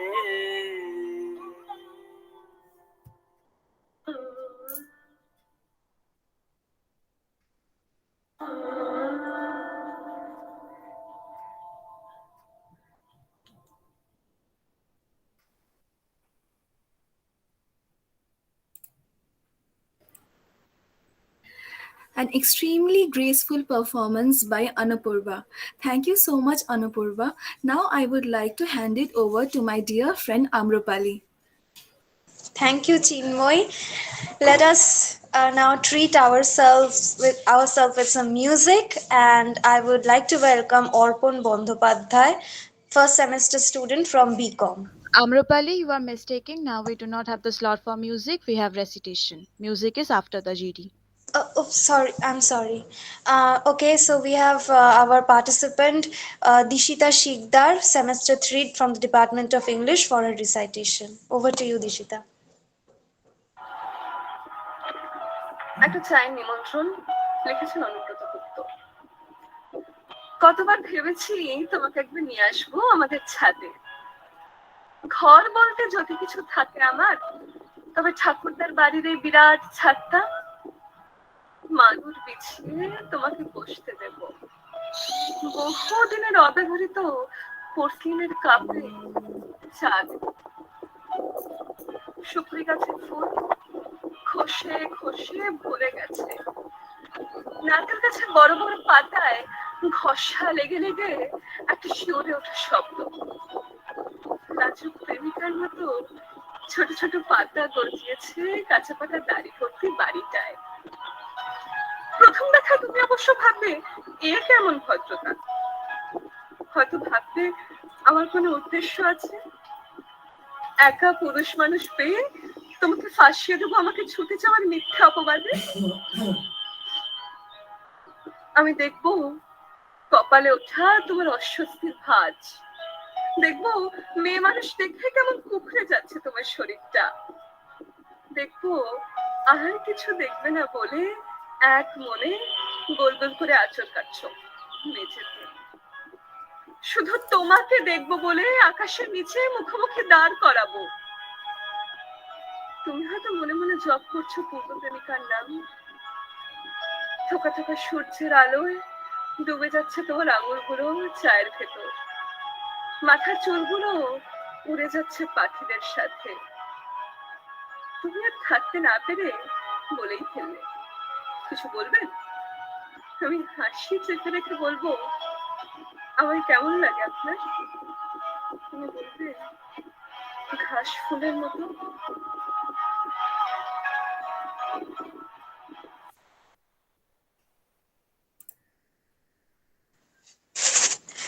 Thank you, Dishita. Your expressions are so beautiful. I would now like to welcome Onupurba Mukherjee, Semester 3 from the Department of English for a recitation.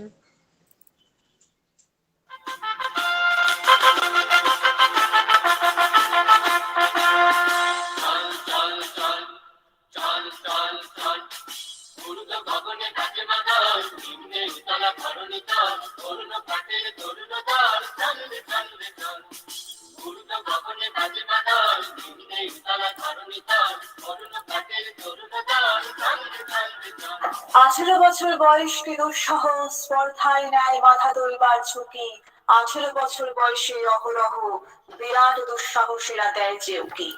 18 বছর বয়স কোনো বয়স নয়, 18 বছর বয়স একটা ইচ্ছে, একটা উদ্দীপনা, একটা জেদ। 18 বছর বয়স একটা বোমা, যে বোমা ফাটতে দেখেছে শিকাগোয় বিবেকানন্দের মুখে, তাতিয়া তোপে লক্ষ্মীবাই টিপুর তরবারিতে, যে বোমা ফাটতে দেখেছি রবীন্দ্রনাথ নজরুল সুকান্তের কলমে, নির্ভয়া চানুর মৌন প্রতিবাদে। বিশ্বধর্ম সম্মেলন 1893 art institute Chicago, sisters and brothers of America, আমেরিকার ভাই ও বোনেরা, এই বাক্যে এই শব্দে ভেঙে পড়ে সেদিন শিকাগোর আর্ট ইনস্টিটিউট। 7,000 মানুষ হাততালি দিয়ে স্বাগত জানায় তরুণ নরেন্দ্রনাথকে। Help and not fight, assimilation and not destruction, harmony and peace and not dissension. দাঙ্গাবাজ যুদ্ধবাজ বারুদের গন্ধ করা পৃথিবীতে সেদিন অন্যভাবে বাঁচা ও বাঁচানোর কথা ছড়িয়ে দেয় বিবেকানন্দ। 18 বছর বয়সের নেই কোনো ভয়, পদাঘাতে চায় ভাঙতে পাথর বাধা, এ বয়সে কেউ মাথা নোয়াবার নয়, 18 বছর বয়স জানে না কাদা। এ বয়স জানে রক্তদানের পুণ্য, বাষ্পের বেগে স্টিমারের মতো চলে, প্রাণ দেওয়া নেওয়া ঝুড়িটা থাকে না শূন্য, শোপে আত্মাকে শপথের কোলাহলে। ক্ষুদিরাম প্রফুল্ল, তোমাদেরকে কেন ডাকা হয়েছে জানো? জানি, অত্যাচারী কিংসফোর্ডকে মারতে হবে। এই নাও গীতা, পিস্তল আর বোমা। বন্দে মাতরম। মুজফ্ফরপুরের ডিস্ট্রিক্ট ম্যাজিস্ট্রেট অত্যাচারী কিংসফোর্ডকে হত্যা করার গুরুভার নিয়ে রওনা হয় ক্ষুদিরাম বোস প্রফুল্ল চাকি। 30 এপ্রিল 1908 কিংসফোর্ডের গাড়ি লক্ষ্য করে বোমা ছড়ে। বোমা দেখাতে মৃত্যু হয় কেনেডি ও তার স্ত্রী। কিংসফোর্ডের গাড়িতে সেদিন কিংসফোর্ড ছিলেন না। ক্ষুদিরাম বোস, প্রফুল্ল চাকি দুজনেই পুলিশের কাছে ধরা পড়ে। প্রফুল্ল নিজের পিস্তলের গুলিতে আত্মঘাতী হয়। বিচারে ফাঁসি হয় ক্ষুদিরামে 11 August 1908।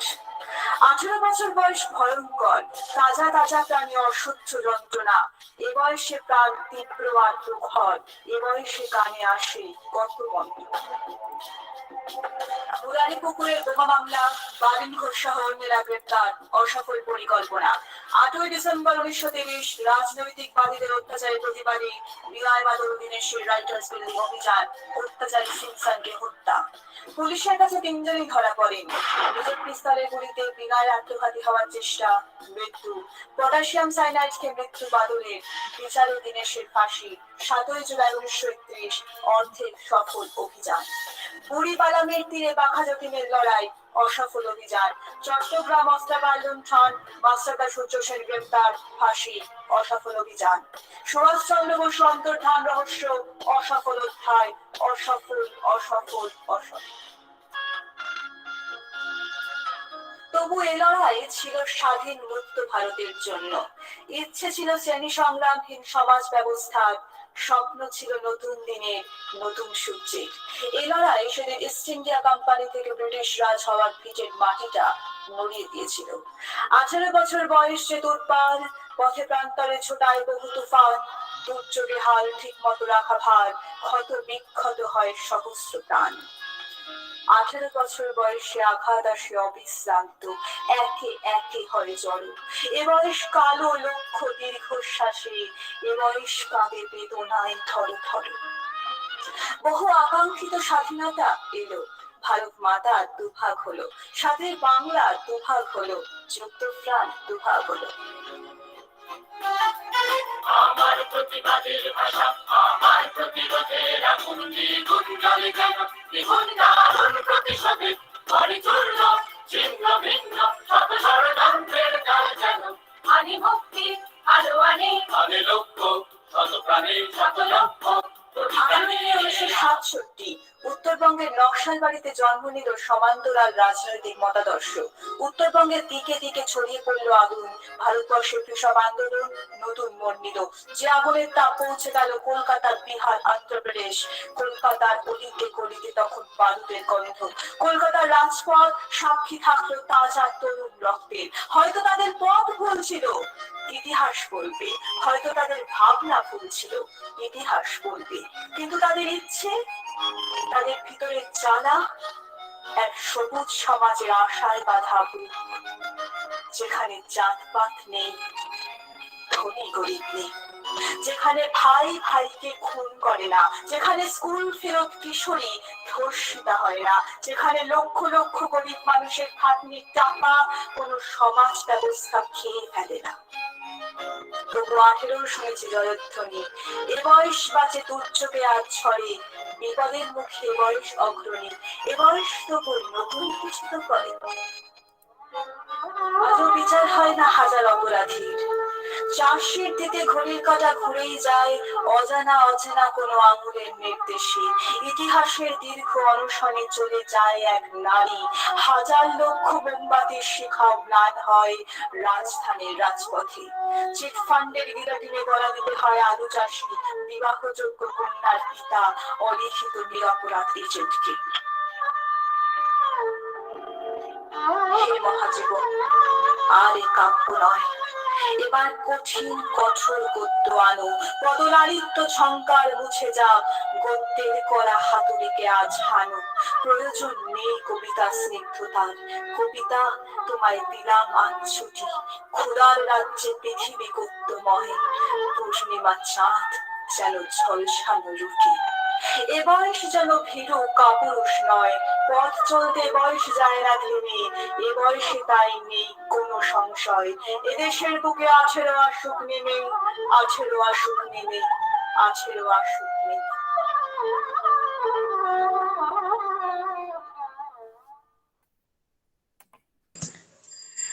That was really impressive, Anupurva.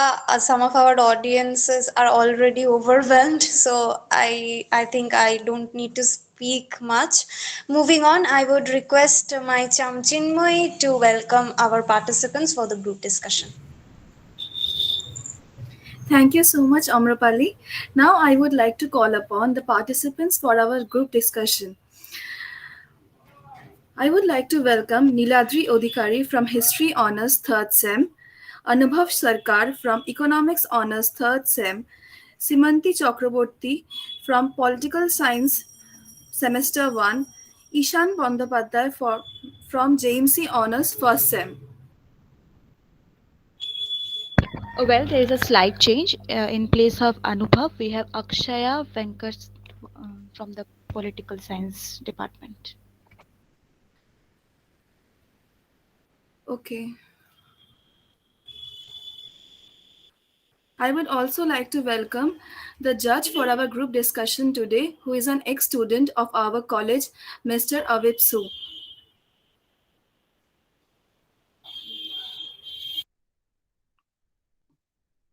Good afternoon, everyone. Am I audible and visible? Yes. Yeah, good afternoon. All right. I would request the participants to please turn on their camera and be audible whenever required.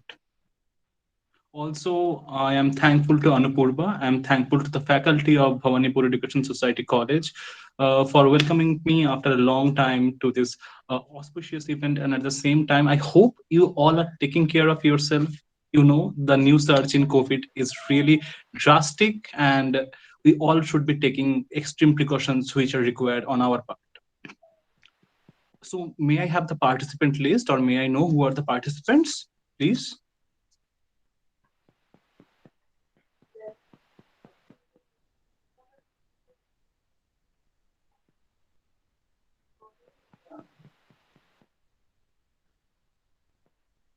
Participants, you all can give your brief introduction, please, one by one. All the participants, if you please could introduce yourself. Hello, sir. This is Shrimanti Chakraborty, first semester, Political Science Department. All right, Shrimanti. Good afternoon, sir. I am Akshaya Venkateshwaran from Political Science Department, first semester.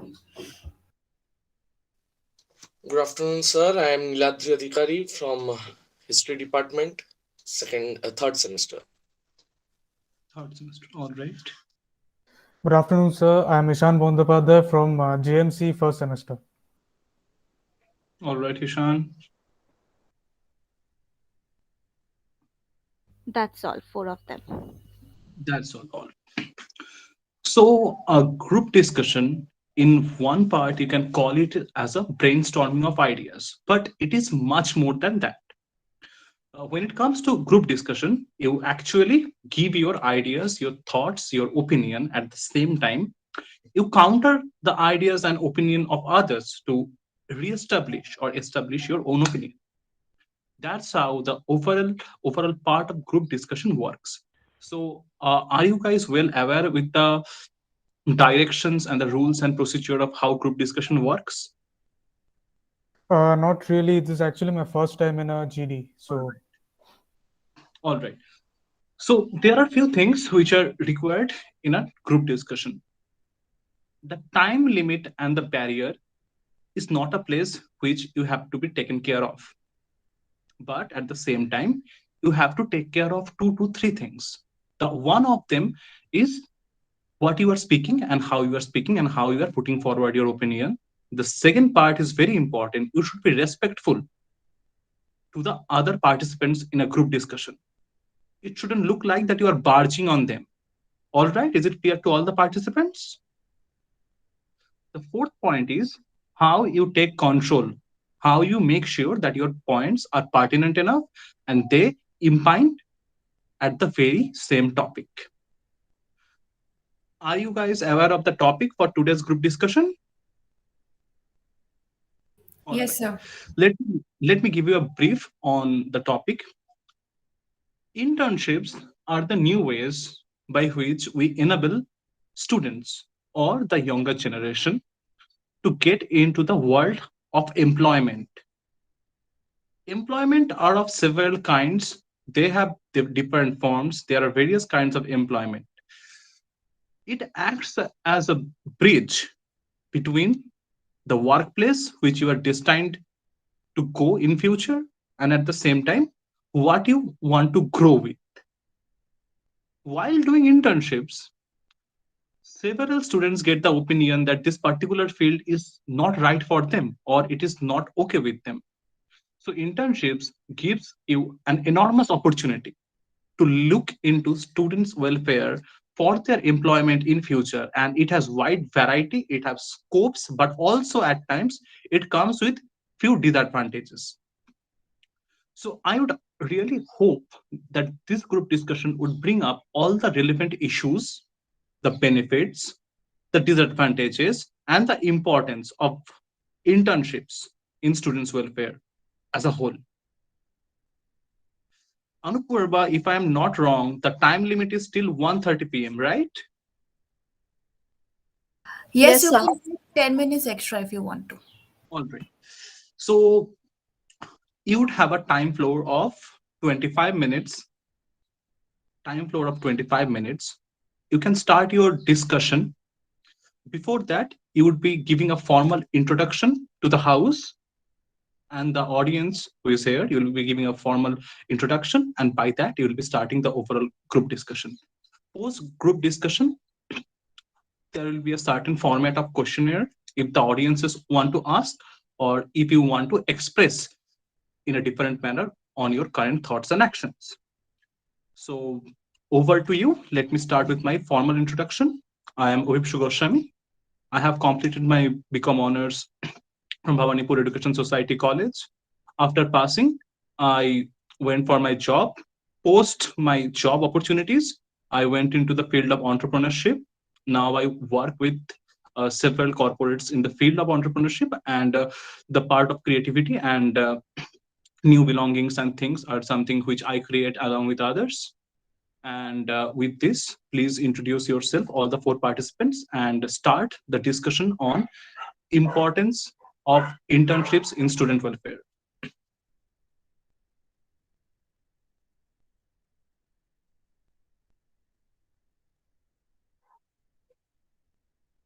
Niladri, you can start with, and others can follow up.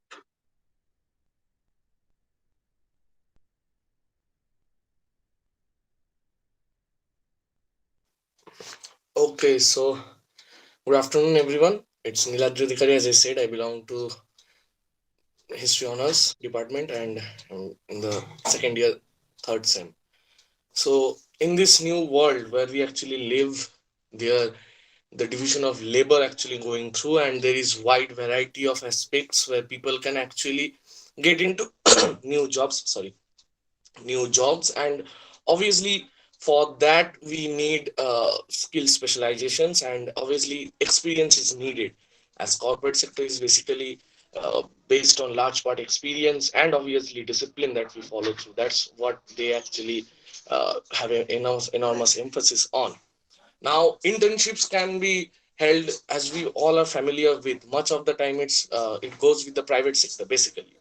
So whenever internships actually bring up students into new world, the one who want to aspire something new in spite of the disciplines, the common traditional disciplines that we go through.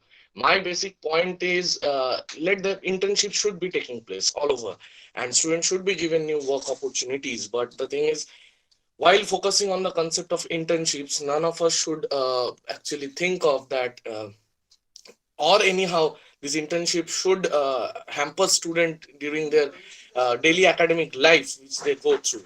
As we all know, not only to be in jobs, rather than being in jobs, it is also very necessary and required to be good citizen and getting devoid of the basic education that we go through. See, one of the thing I would like to focus on is, as we were talking before, and Avipsul sir was there when we are having the debate. The thing is, neoliberalization of the economy all over, it focuses on, and there is no denial of the point that yes, it focuses on the new global labor market, and this universalization of the syllabus, which actually focuses on being aspiring for variety of subjects, is actually leading them for what basically. If you, in this world of job opportunities, if you basically say, we can to very easily say that when we are opting for new jobs and opportunities, we have to have various specializations in various subjects. Like if we can study history, we can study physics, chemistry and all as a whole. There is no doubt in that. The thing is, rather than only being as a employee, we have to also keep in mind that we have to go through a basic education for being a responsible citizen in our country, for which on several occasions we will be having our vote on several important aspects on our concepts of nation building concepts. So and obviously internships, the main point of my speech will be, students, academicians, they should not get devoid of the basic education which actually makes them aware, which actually makes them a good citizen in our country, and only run for employees in corporate sectors. And secondly, I will obviously stand for internships. It would be much more better, and it will obviously make the job sector more sustainable and reliable if the government sector, the public sectors are providing much more of internships. Because ultimately, if our laborers are getting into corporate sectors and they are only earning from there, then the state will have not enough labor, and there is a vice versa procedure of getting employment from the state and then getting a proper revenue to the state, as we called tax. So yeah, that balance should be maintained, and public sector must be emphasized more and more. That's what I would like to say. There are a few highlighted points that should internship remuneration be taxable or not, and at the same time, there are a few disadvantages which comes forward with the same. So, in a group discussion, what I would like to impine on is that it should be spontaneous. If someone catches on a point, you should be spontaneous enough to unmute and to view your and to express your point at the same time. It shouldn't be like when an adjudicator or when a speaker or a moderator asks you to speak. It shouldn't be of that manner. It should be more spontaneous. You should be speaking. If you see that some point of theirs is not actually adding up to your own points, you can impine on them. You can put up your point there and you can say, like, this is the process where you are wrong, or you can change, or you can think in a different manner. So I would ask all the participants to be spontaneous on when you see these points are coming. It shouldn't come from the speaker or the adjudicator who would be asking you to unmute and speak. All right? Yes. So who would like to speak next? It should be spontaneous, as I say. For the next time, I won't be asking. You should listen to the previous speaker. You should get their point, and if you see that they are going out of the line and which is not actually matching with the line which you are thinking of, you can barge in and you can actually speak your own points. It shows the control and the grip which you have over the topic. Sir, can I go ahead? Absolutely, you do not need to take a permission. You should be speaking whenever they are finishing, or if you want to speak in between. If you see that they're going out of the line or something, you can speak on the same as well. Okay, sir. Sir, good afternoon to everyone here. And I am 𝐒𝐭𝐮𝐝𝐞𝐬 from Political Science Department, semester first. And sir, I will be giving my opinion based on a personal experience, because I think that would express my view the best. In that, I would be able to express my view the best. So, internships, I think, sir, internships make you ready for the outside world. And that being a part of the academic curriculum while we are in college, I think it's very important, because it prepares us for the outside world. It prepares us to face the arrangement that we are gonna work in after we have stepped out from college. Internships actually prepare you to communicate better with other people. They help you in honing your skills better. They teach you the technical know-hows of your field, and all over they prepare you to take a step further in your field and be prepared beforehand, and even without actually working a full-time job. So while we are in college, and if the government or the college or the university is funding for internships for us, I think that is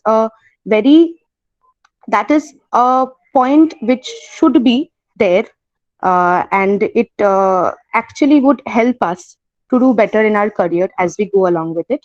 But there is also a problem that we face while we are doing internships. I have done an internship, and I have seen that usually internships are offered to us in private sectors. And when we sign up for it, they make us work more than what the stipend is. And they basically exploit our labor. And they make us work for hours which we did not sign up for. They keep giving us work, piling up the work one after the other. So we as students, we have to balance our work with the college. We have to study for our college and also balance the work that we are doing the internship for. So in order to balance it out, I think if we are given opportunities to be a part of any internship which is funded by the college or by the government or by the university, I think they should look after the fact that we are honing our skills, we are learning the experience of being in a job, a proper job, which is paying us, but also to see to the fact that they are not burning us out or exploiting us for nothing. I think internships usually tend to do better for us in order for us to do better in our careers, in our own fields. But it also sort of makes us aware of how actually the work culture is when we actually step out of the college. We do not get the deserving payment especially in India. We do not get the expected payment or the deserving payment. We work more than we get less than what we work. So I think if we are actually welfare, since we're talking about welfare of students, so we are definitely talking about getting a place to work as in internships from the college or the government funded internships or that come to us, opportunities that come to us. So I think they should look after the fact that even if we are working and even if we are balancing our work and our studies, it should be kept in mind that they make us do the work that we are signing up for and nothing more than that, if that is possible. I agree with this point to a bit, but the thing is that when a company is hiring an intern or taking in an intern, you have to realize that you are not experienced. Okay, it's kind of a part of your education, it's kind of a part of your training. So the value that you're getting from an internship is your experience. So later, after you finish your course, when you go to actually work in a company, you can show that, okay, I already have this experience, and for that I think I'm capable of, taking a bigger package, or I'm capable But of being isn't in. that exploitation on the very Yes, basic of course, level of because the thing is that the working? private sector is profit seeking, right? It does Yes, not but care But about don't your we welfare. sign up for it knowing that it is going to happen anyway? Yeah. Because somewhere on the basic level, it is for our own benefit that we are signing up for an internship. See, definitely the company is kind of seeing it as a cheap labor, okay, at some level.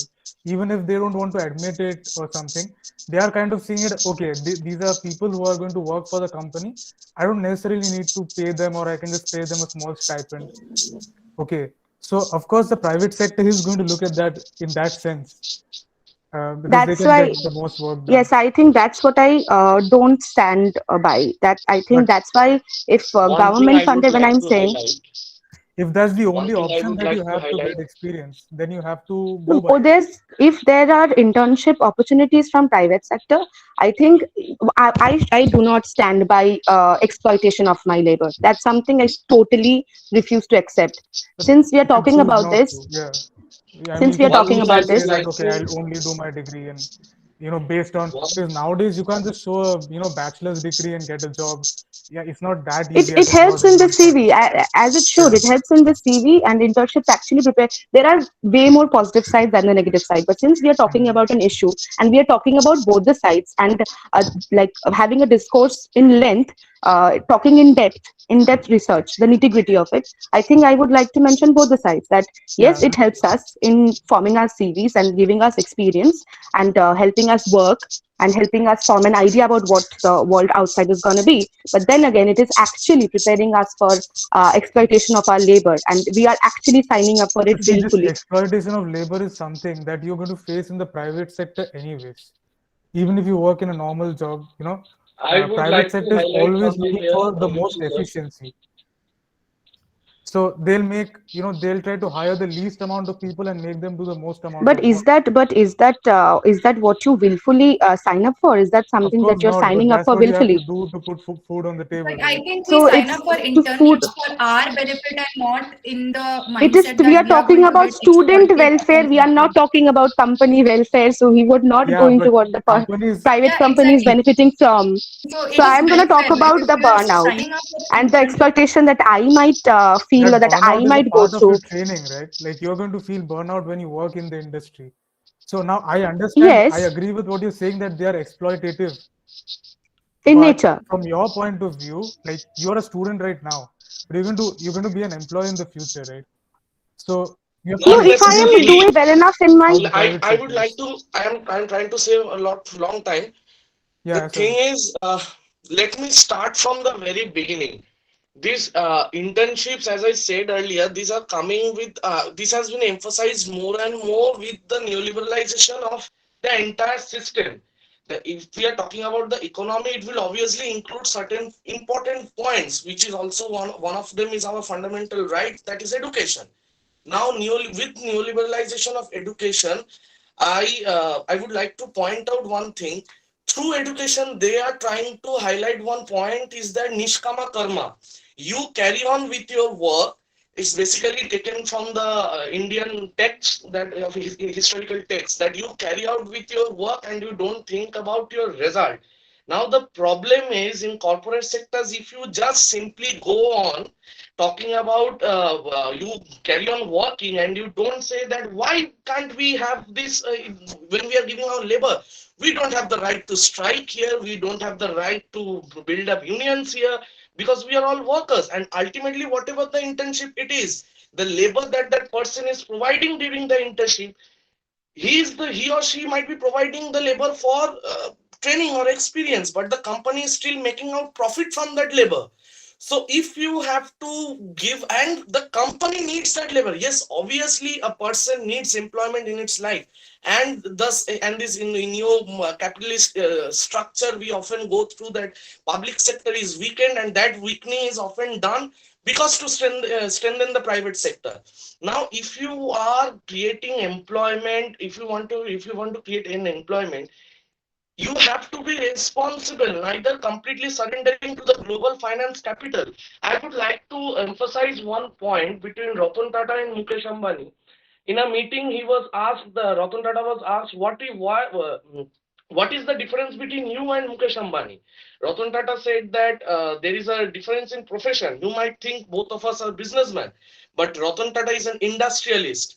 Mukesh Ambani is a corporate bourgeois owner, basically. My goal will be See, the ultimately if point my behind workers are not capitalism is getting, that you let have me a complete. choice. If my workers are not getting fair pay, fair wage, and then they will only give their labor sufficiently and obediently. If my industry does not run well, if my workers are not in a good condition, then my country would not run at all. The economy, the GDP will not run up. Whereas a corporate sector, their basic focus lies on vested interest, selfish interest. You are exploiting millions and millions of workers all over, and just in the name ki I'm providing you internship and you deserve an wage salary Yes, that's end in of a it. way siding Simple up with toxic economics is work based culture. on the production process that we are going through. It's the persons who are actually giving their 100% in the production process, and the bourgeois owners, they are just simply owing If the you feel profit. like you So don't want to let's there work in be an fair play. internship, then First don't of all, work when there. students The whole go No, through point of no, internship, they no. have capitalism, to It's go not the through about. whole point of hardships in their capitalism is that you education can choose. system. They have If to you choose to compromise with work their in Tata, you can studies work in Tata. and If you then think that focus Tata on. is such a, of course, that is I true. They have a work If I you are ethic. initially actually pointed out siding up one with, thing. But when you're doing an Internship should internship, not you're harm taking a deal with a student, person. and it should not simply make a student who is opting for a better employment. They should not be simply turned into uh, like slavery of that antiquity age in simply here can I global say cheap something? It's labor. not slavery because it's a That's the part thing of I'm your talking about. education. Yes, But I think as a student, we don't. if you are actually siding up with toxic work culture, then that is gonna be the norm for you all your life. You're gonna become 40. But You're even then you're See, gonna that is work. as a besides the student, I point. don't. Okay. Yes, but if you actually do not defy basic this basic problem, then I think that's gonna stay for however long you work. You cannot get exploited, and if you think that internships, if you what you said, that if you think you're doing well with this internship, then you go ahead, otherwise you don't do if you don't like how it is working. But that's not the case. I would require an internship for my CV and for my That work is true. experience, But as but a I want student, to be my treated first. like a student, and I would want to be treated how, as much as I can do, I will do that work, and you cannot make me do more work than what I signed up for. That is You cannot, violation of as in, my. see, the thing No, about that is true. capitalism But is as that a it's based student, on do you freedom, right? exactly? I'm You sorry. are Go on. free to choose. Okay, sorry, you can go ahead. But I think as a student, my first point would be to look for opportunities and experience and not delve into what exactly this labor problem is, because that for me as a person or any other student would come maybe after completing a degree or when I'm looking for employment as such. But with an internship, I don't think a student looks for employment per se, but for experience, as Shimonti and others said, for CV, for experience. So I don't think we should delve more into how there is this uh, what do you say, exploitation or disparity between work and toxic work culture. Because if we are talking about welfare and student welfare, for me doing an internship would be welfare, because I am getting to learn something out of it rather than complaining about how it is toxic. I I agree with think that because see, you're not doing an internship for your entire professional life, right? It's just a short period of time that you learn the work and then you Exactly. get into a job. So there I in a I job you can think talk about. I if I want to make my CV, as Akshay said, I want to make my CV and I want to make it as much better as I can. So I will probably do three or four internships as like apart from doing my studies in college. But if they are, again, one thing that I would like to emphasize on is that if they tell you something, again, I in the very beginning I said I would be talking from personal experience. They tell you something, they give you the arrangement, obviously you sign up for something that has been told and not something that they have not told you from beforehand.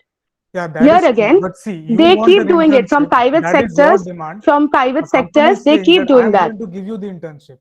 Okay, but you Yes, have to and work you there go under there these for work conditions. experience and you go You don't there to have to do understand an the hack of a internship. work, You want and to do then an you land internship. yourself up with Okay. work which require you to work extra hours than what you signed up for.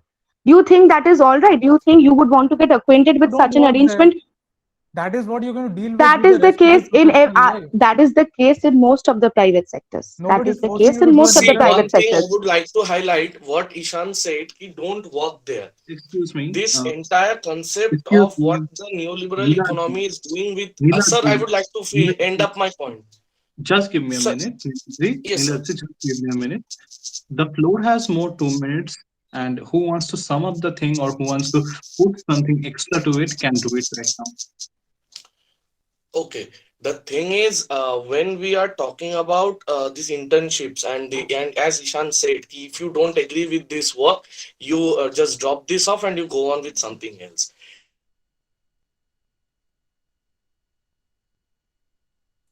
See, you are against the capitalist way of doing things. You are against a capitalist economy. Yes, I But am against, I am you are for in a student capitalist welfare. When economy. I'm You have to saying the function in it. welfare for student, I Okay. would mean the welfare for student and The the company student does not not getting care about burnout. your welfare. You have to deal with that. Yeah, but I care about my welfare, and that is what we are See, discussing here see, in you are terms of living in a. internship. We are That's going why I'm towards a giving this capitalist point time and society. again. I am You not have to talking for the function with that. company. I am not talking for what the company would want from me. I am talking about what I would want from the company, because that is what we are talking about. We are Because talking about. they You cannot want an concentrate on internship one from the subject company. first The of all. company is giving you an internship. I want an internship where I would gain experience and work ethics Yeah. and everything, and I would not burn myself out, and I would not have to worry about tackling my college life and my work life Everything. and It lose my can't brain be a cells over it. perfect, like a dream world, So with the a fantasy internship, you land. are Oh not no, we are going to not talking exploit about a despite You'll the be utopian society. We are comfortable simply doing talking about your, a structure. society which treats us as yeah. individuals and not machines.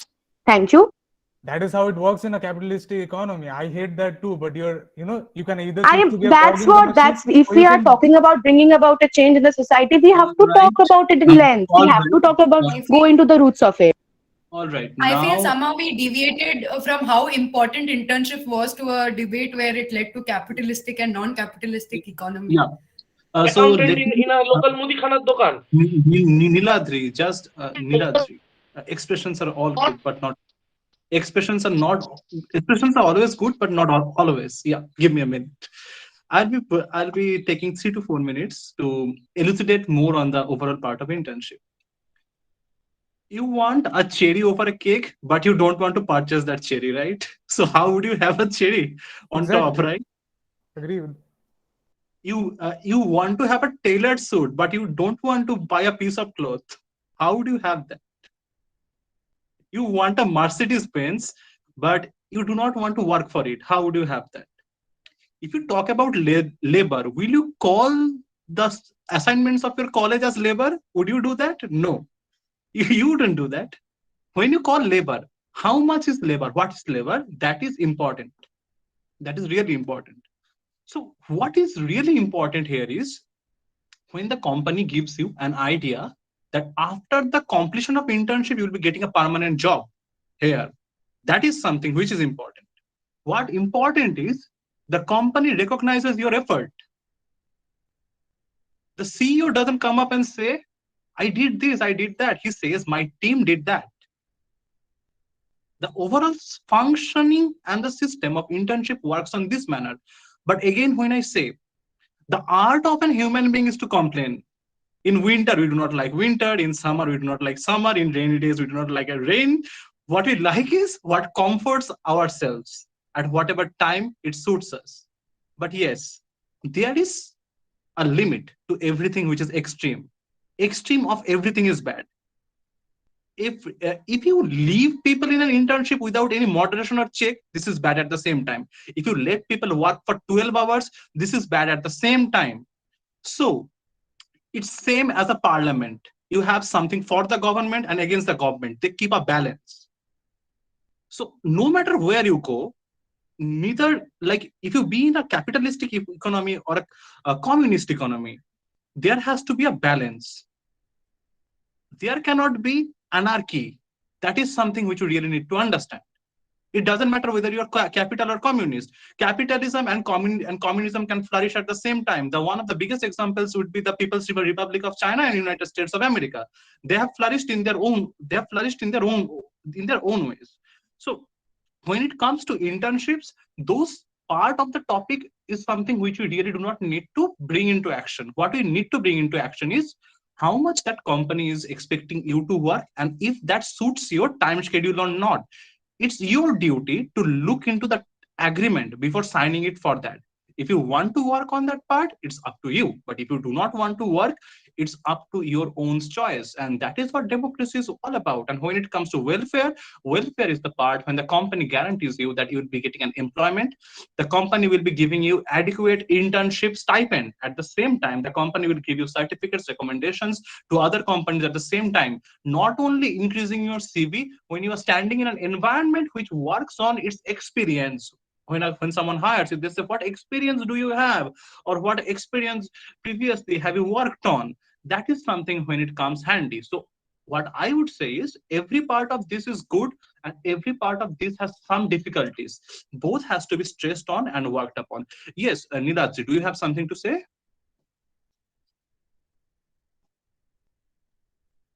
Of this program, I would just work up, tell something, a particular. I think he is not audible. Does the audience have any questions? Or Sir, am I audible? Or the faculty members or anyone, do they have any questions? Oh, it's been a really nice session. I enjoyed this. Yes, it was a very nice session indeed. By the way, Are there nothing any personal questions? against anyone. It was just, Sir, am I audible? You are not audible, Niladri, as I suppose. I think there are some technical glitches. Are there any questions from the audience, the faculty members, the anchors, or Yes, anyone? sir. Yes. Yes, sir. Yes, Vishnu. Thank you so much. Lovely discussion indeed. Now, before we, keeping aside the debate, we all can agree upon one simple fact that after we get out of college life, somehow or the other, we will seek some form of internship. Because number one, what can be recognized is the fact that Sir, gaining is it real audible? world experience is very important, right? And when it comes to the corporate world, something like an internship or otherwise is the way ahead. We have to understand that. However, yes, there are very glaring problems that we need to talk about, like whether an intern is treated correctly, whether, of course, an intern will not be treated as an employee, but as a human being, is he given the same amount of respect for the work that he's putting in? Vishnu, Right. do you have a statement or a comment? Yes, my comment is that to The the question people you of the have. group discussion, that how do you as future interns seek to solve these problems, All right. or do you have Uh, any plans in mind are that you can be done to help are you interns? are you asking this to me or the participants who are present there? No, the participants, of course, Participants, the anyone who participants. wants Can you to take repeat a the question again, please? The question is that interns nowadays face a lot of issues in the workplace, right? So you as future interns, how do you plan to combat those? That is one thing that I actually do not have an answer to.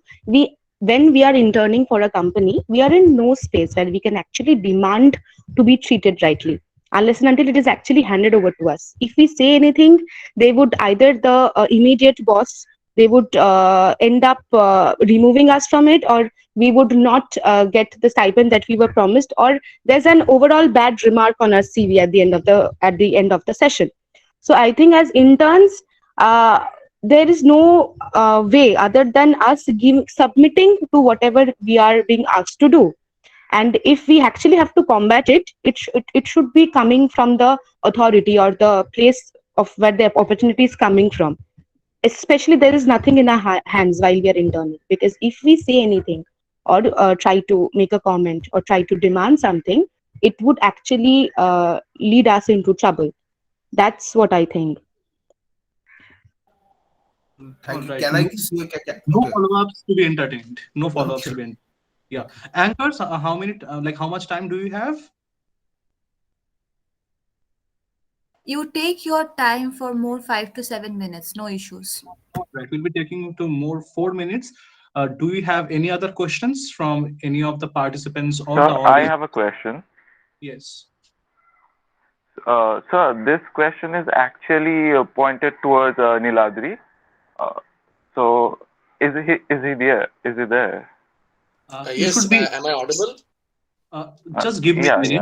So, Just give me a minute. When you are asking a question, you should ask the question. You shouldn't be asking the speaker to switch on their mic or asking for their presence, right? You should ask the question and it should end there. The moderator will be asking the particular participant to follow on the line. All right? okay, sir. Okay, sir. Please state your So, question. my question is that Niladri pointed out something, that internships are more generated by the private sector and the corporate sector, and it is driving the people to take up private sector jobs, and there should be a balance by the government sector as well. So, do you think that internship is do you think that the demand for internship is more in the private sector, and therefore the private demand for private sector jobs are increasing and demand for government sector jobs are falling because of internship? Do you think that? Uh, Sir, am I audible? Can I answer it? Yes, Niladri, you have the floor. So the thing is, yes, there is an increase because of these internships, and obviously, the main point feature is private sectors. Certain private sectors job often they give more salaries than the public sector ones.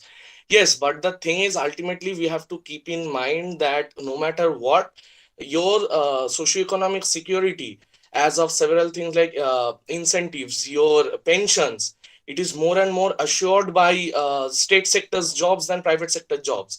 So the main thing is we have to keep in mind, yes, there is a rise in private sector jobs in this few market, and obviously that is going on, not to be too harsh, but that is also done because we have our the state often puts less emphasis on the employment of our public sector jobs rather than the private sectors. Less emphasis has been put in the public sector jobs in the last few decades. There is no Do you know? increase in Do that. you know that 11 lakh students Yeah, actually appear for Anubhav, there civil is no services? counter question allowed. Yeah, there is, but how many of them they? Niladri, Niladri, Yes, sir. there are no counter questions allowed. Until and unless it's a T star, you shouldn't be answering counter questions, all right? Yes. Do not answer Okay, counter sir. questions. Do we have any more questions from the audience or any more questions? I'll be only entertaining one more question. Or any question? Any question from the audience? All right. So I thank have you a so question. Yeah, please. Yes, my question is to Shimanti. May I? Yeah, please. You have your floor. Yes, sir. So she mentioned earlier that she does not want to be exploited by the corporate sector. So how does she suggest we solve this problem? All right. Because Yeah, as sure. an intern, she must take a stand for her rights, right? Yes. So your question is, To me. So yes, what is your question? yes, my question is, how does she suggest we solve the problem that she mentioned earlier that she does not want to be exploited as an intern? All right. Yeah, this is Because the a final company question. is, And yeah. yes, because I a think if company is, yes, go on, sorry. I think if it was actually in my hands and for me to actually take up this matter, then I would firstly I would remind them of what like stood up for, I signed up for. I would tell them that these were the working hours, and if I'm exceeding them, if you're letting me exceed it, then I think that is a violation of what I actually signed up for or what I actually said yes to. So I would actually go in onto the immediate boss. Obviously, I cannot go up to the higher ups. So I would strike a conversation with the immediate boss and negotiate with them to tell them that this and this was the arrangement, and if we are deviating from that, then that shouldn't be the case, because as much as I want to work here, and as I want to gain the experience that you people are offering me, I would also want to stand up for my own right, which I initially planned on to do. So if they are actually making me work or making me do things that I did not sign up for, I would, if I have to, then again, probably it would lead up into a consequence where I will be in trouble. But I think I would try to go to a path of a civil, nice conversation and follow the path of negotiation with the immediate boss. Yes. May I just add one thing? No, there is Okay. no follow-ups. All right. So thank you everyone for joining the current discussion. Sir, Uh, Niladri, we are wrapping up. Do you have something which is very important? last time I just wanted to say a single point. If you could please allow me. Yeah, if you can wrap up the point in 15 seconds. Yes, sir. The thing is, you talked about contribution of the workers in every sector, specifically the private sectors. Just the thing is, what we are against is that over exploitation. 30 lakh workers were kicked out of Amazon last time. Wasn't they had the contribution in development of the company as a whole, and it took place during the lockdown. That's the point I will be pointing out. Thanks a lot. Here we are talking about interns and not employees, right? There are two differences added to it. What you are talking about is employment. That's a whole different thing to talk about, right? Here we are talking about internship. Ultimately doing that internships, and when they get Intern, formally affiliated to the works, that's the problem where intern, occurs. what you are talking about is employment. That's a different topic. You can text me personally if you want to debate on that. But what we are talking about is here is internships. We would be sticking to that here as of now. All right, Nidatri? Yes, sir. Thanks a lot. So thank you everyone for joining the group discussion. I would thank the faculty members, the students, and the anchors for your excellent cooperation and your involvement throughout the session. It was a great session. I enjoyed a lot. I had a lot of learning from each and everyone. There were new points, there were new ideas. So thank you everyone and have a great day, and belated Happy New Year to all of you. Thank you, sir, and happy New Year to you Thank also. you, sir. Thank Happy you, New sir. Year. Thanks a lot. Thank you so much, Mr. 𝐉𝐚𝐧𝐭'𝐬. It was a really interesting and well coordinated session. Thank you to all the participants as well. Now, I would like to hand over to my dear friend Amrapali. Thank you, Chinmoy. My apologies. Previously, I messed up with the schedule, so it's music time for us, and I would like to welcome Orpon Bandopadhyay, SEM1 student from BCom.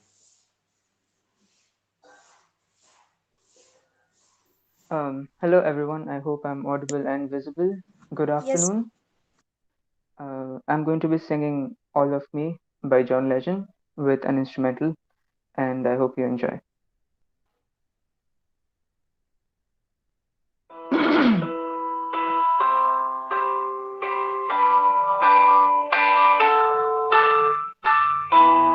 What would I do without your snowman? Drawing me in, you kicking me out. You got my head spinning, no kidding. I can Can you know what's going on in that beautiful land? I'm on your magical mystery ride, and I'm so dizzy, don't know what hit me, but I'll be alright. My head's underwater, I'm breathing fine. You're crazy and I'm out of my mind, 'cause all of me loves all of you. Love your curves and all your edges, all your perfect imperfections. Give your all to me, I give my all to you. You're my end and my beginning, even when I lose you win. 'Cause I give you to me, and you give me to you. Oh. How many times do I have to tell you? Even when you're crying and beautiful too. The world is beating you down, I hold around through every move. You're my downfall, you're my mirror, my worst distraction, my rhythm and blues. I can't stop singing, ringing in my head for you. My head's underwater, but I'm breathing fine. You're crazy and I'm out of my mind, 'cause all of me loves all of you. Love your curves and all your faces, all your perfect imperfections. Give your all to me, I give my all to you. You're my end and my beginning, even when I lose my way. 'Cause I give you to me, and you give me of you. Oh, give me all of you. Cards on the table, we both showing hearts, risking it all, though it's all. 'Cause all the free love, all of you. Love your curves and all your edges, all your perfect imperfections. Give your all to me, I give my all to you. You're my end and my beginning, even when I lose my baby. 'Cause I give you to me, and you give me of you. 'Cause I give you to me, and you give me of you. Oh. Thank you, everyone. That was All of Me by John Legend.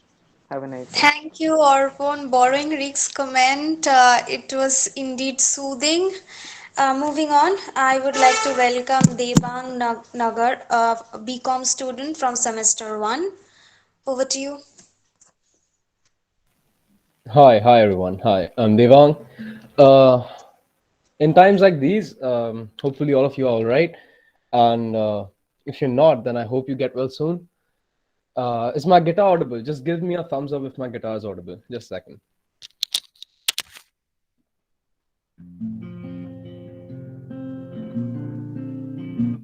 All right, fair enough, fair enough. So the first song I have lined up for you guys today is Bin Tere, the reprised version. and most of y'all have heard it. It goes like this.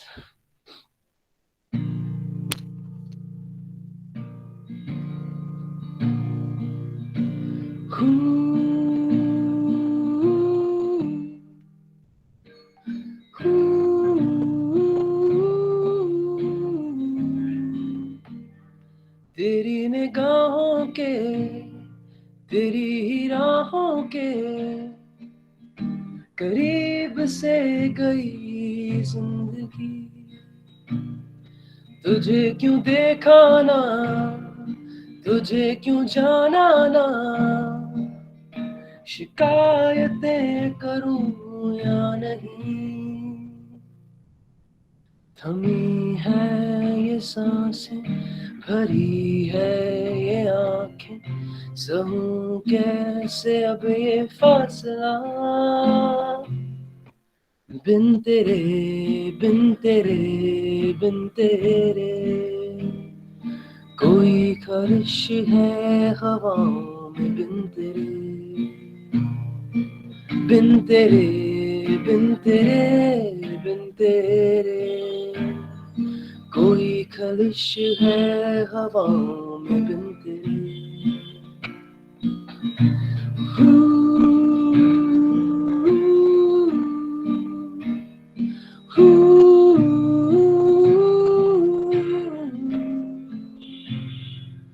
कुछ बचा ही नहीं दरमियां, जान लेती है अब ये दूरियां, दिल में यूं थाम के राहों में, हाथ से हाथ छूटते थे कहाँ, क्यों नजर के किनारे टूटे ख्वाब है सारे, तू बता,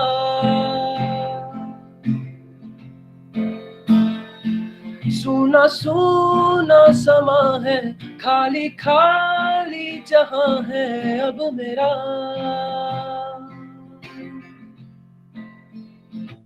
हो बिन तेरे, बिन तेरे, बिन तेरे, कोई खलिश है हवाओं में, बिन तेरे, हो बिन तेरे, बिन तेरे, बिन तेरे, कोई खलिश है हवाओं में, बिन तेरे. So that was Bin Tere, reprise version. If time permits, may I perform just one other song? Am I allowed to do that? Yes, sure. Please go ahead. All right. So you guys have heard this one as well. Is my camera switched on? I'll be switching tabs right now. Is it on? Is it fine? Because I don't remember the lyrics of this song that well. Okay. Yes, All right. it's So this is Kasur by Pratik Kuhad.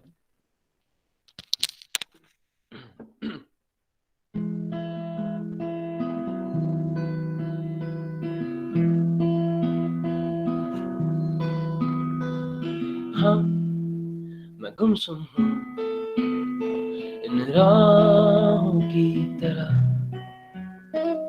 तेरे ख्वाबों में, तेरी ख्वाहिशों में छुपा, ना जाने क्यों है रोज का सिलसिला, तू रूह की है दास्तां, तेरी जुल्फों की ये नमी, तेरी आंखों का ये नशा, यहाँ खो भी जाऊं तो मैं, क्या कसूर है मेरा, क्या कसूर है मेरा.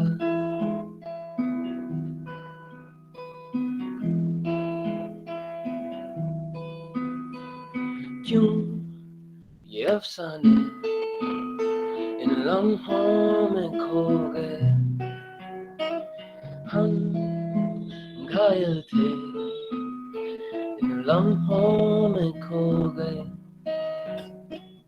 थे हम अनजाने, अब दिल में हो तुम छुपे, हम हैं शहर की परछाइयाँ, तेरी सांसों की रात है, तेरे होठों की है सुबह।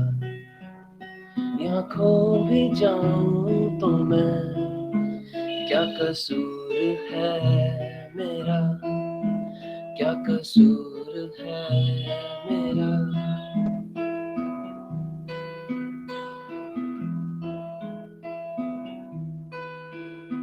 तेरी जुल्फों की ये नमी, तेरी आंखों का ये नशा, यहाँ खो भी जाऊं तो मैं, क्या कसूर है मेरा, क्या कसूर है मेरा। So that was Kasur by Pratik Kohal. Thank you so much, guys. Thank you. Thank you, Devang. You have got a beautiful voice, and Thank you it's so and much. those of us who haven't heard Kasur, I'm sure they're gonna add it to their playlist soon. Um, Thank you, guys. Thank you, okay, guys. yeah, it's quite visible that our audience are enjoying, and I'm glad. So next, I would like to welcome Priyanshu Datta, a first semester student from the Department of English, for his solo performance.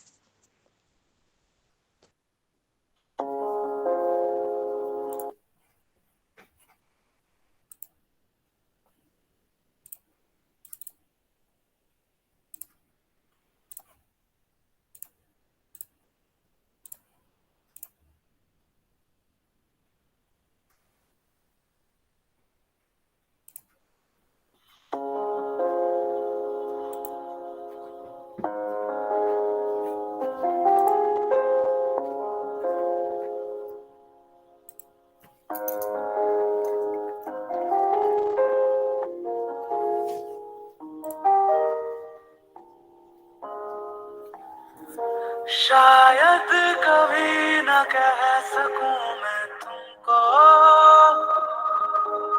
कहे बिना समझ लो तुम शायद। शायद मेरे ख्याल में तुम एक दिन मिलो मुझे कहीं पे गुम शायद। जो तुम ना हो रहेंगे हम नहीं, जो तुम ना हो रहेंगे हम नहीं। न चाहिए कुछ तुमसे ज्यादा तुमसे कम नहीं।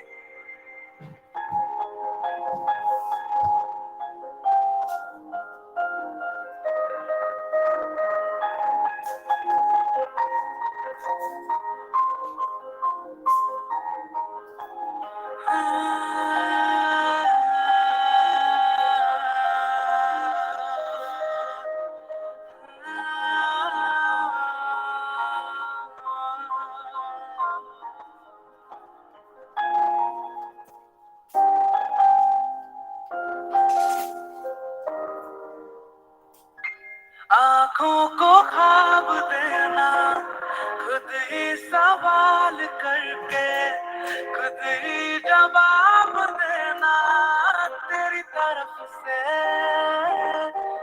बिन काम काम करना, जाना कहीं हो चाहे हर बार ही गुजरना तेरी तरफ से।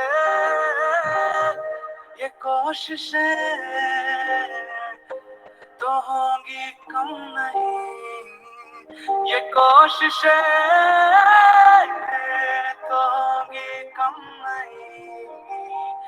न चाहिए कुछ तुमसे ज्यादा तुमसे कम नहीं। जो तुम ना हो रहेंगे हम नहीं, जो तुम ना हो रहेंगे हम नहीं। न चाहिए कुछ तुमसे ज्यादा तुमसे कम नहीं। जो तुम ना हो,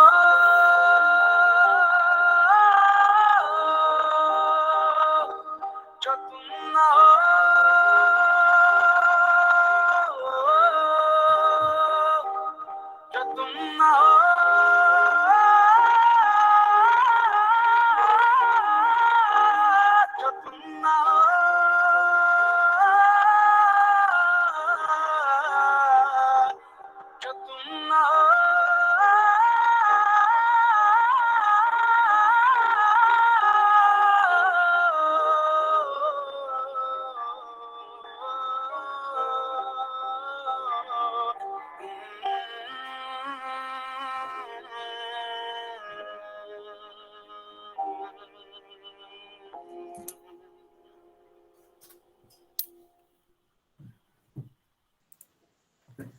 It was a brilliant performance, Priyanshu. Trust me, even Arijit Singh would have been so happy, just like we are.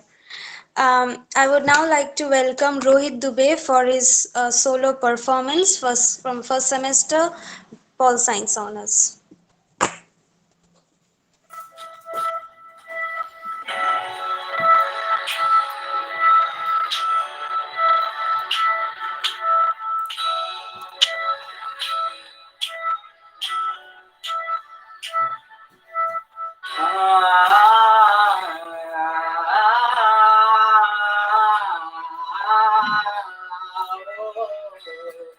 तेरे नाम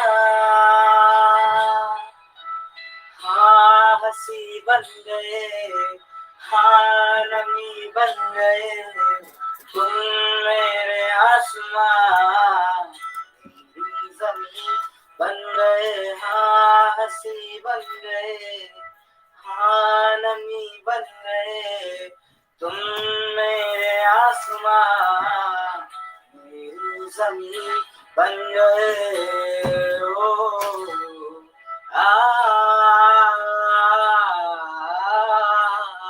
ओ तेरे नाम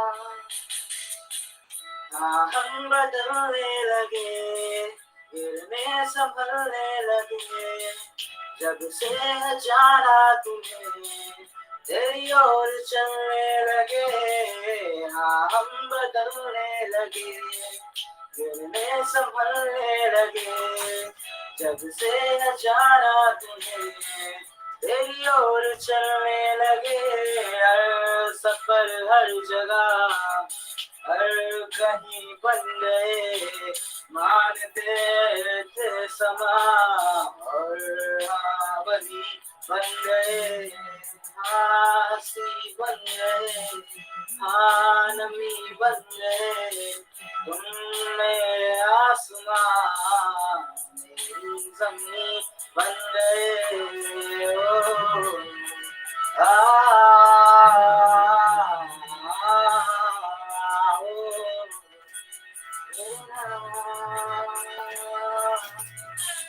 पहचानते ही नहीं अब लोग तन्हा मुझे, मेरी निगाहों में भी है ढूंढते वो तुझे, पहचानते ही नहीं अब लोग तन्हा मुझे, मेरी निगाहों में भी है ढूंढते वो तुझे।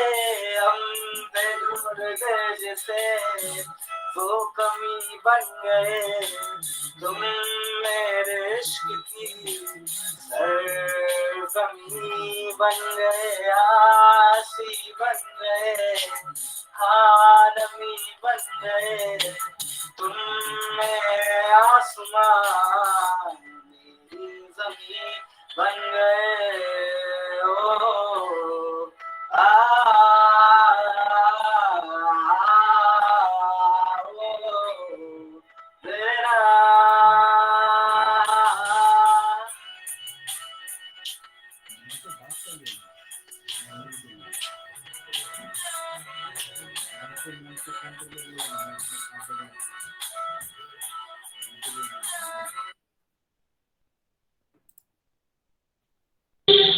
Thank you, Rohit. It was really nice to see that you were enjoying the song. Keep the spirit up, friend. Now I would like to welcome Purvesh Chandak, BCom first semester, for his solo performance.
Thank you, Purvesh. It seemed to be a really energetic performance. I would now like to welcome Shubhalakshmi Majumdar, a semester 3 student from BCom. एक राधा एक वीणा दोनों ने शाम को चाहा अंतर क्या दोनों की चाह में बोलो अंतर क्या दोनों की चाह में बोलो एक प्रेम दीवानी एक दरस दीवानी एक प्रेम दीवानी एक दरस दीवानी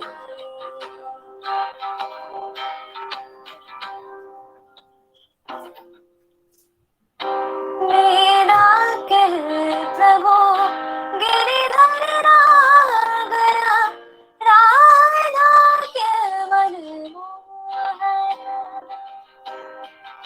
सगम पधा पधम पर मगा कर सनि धरे गम गम पम पद पद सनि सरे आ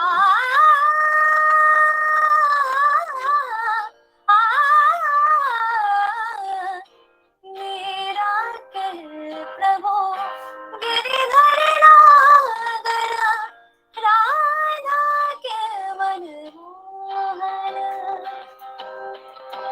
राधा नित्य श्रृंगार करे और मेरा बन गया जोगन एक रानी एक दासी दोनों हरि प्रेम की प्यासी अंतर क्या दोनों की प्रीत में बोलो अंतर क्या दोनों की प्रीत में बोलो एक जीत न मानी एक हार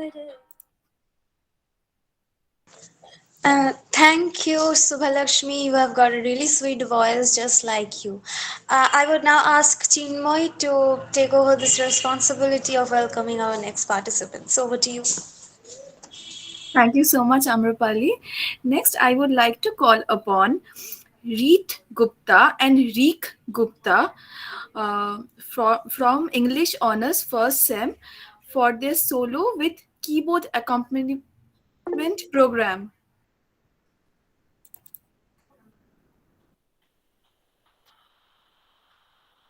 Greetings and warm wishes to my professors, my friends and guests. Today, we shall be performing the song, The Reason, by the band 𝐒𝐭𝐮𝐝.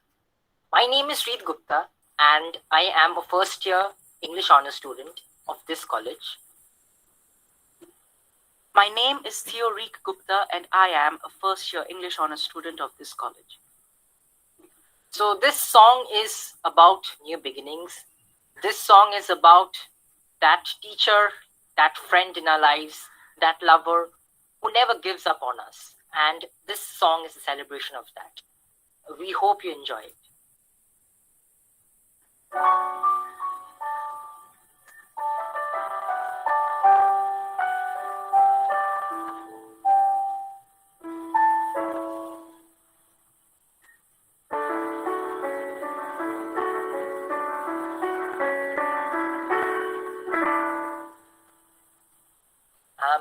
not a perfect person.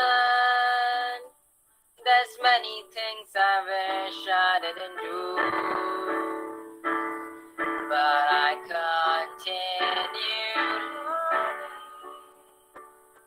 I never meant to do those things to you, and so I have to say before I go that I just want you to know I found a reason for me to change who I used to be, a reason to start over new, and the reason is you. I'm sorry that I hurt you. It's something I must live with every day,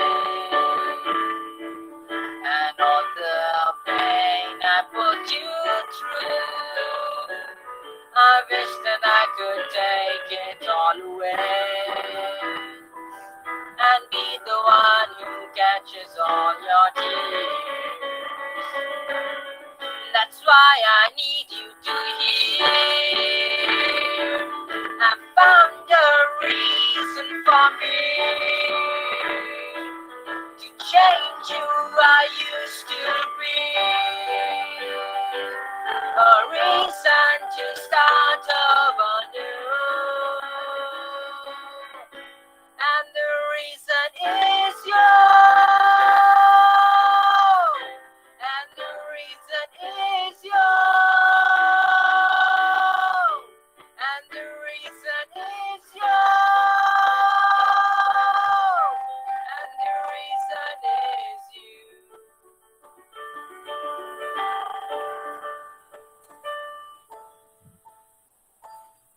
I'm not a perfect person.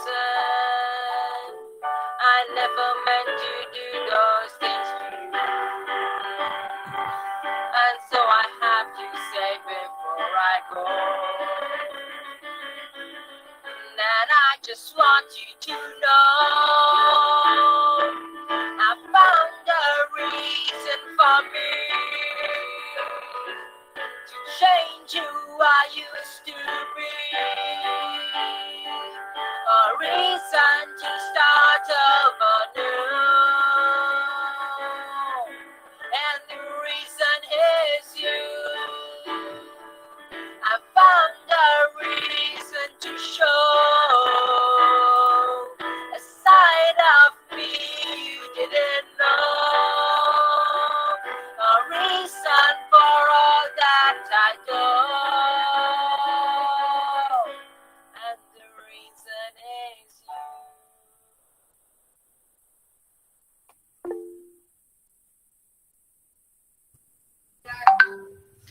Thank you so much. It was a really amazing performance. Now I would like to call Priyanka Roy, who is a student of first semester English Honours. Wise men say only fools rush in, but I can't help falling in love with you. Shall I stay? Would it be a sin if I can't help falling in love with you? Like a river flows surely to the sea, darling, so it goes. Some things are meant to be. Take my hand, take my whole life. for I can't help falling in love with you. Like a river flows surely to the sea, darling, so it goes. Some things are meant to be. Take my hand, take my whole life too, for I can't help falling in love with you, for I can't help falling in love with you.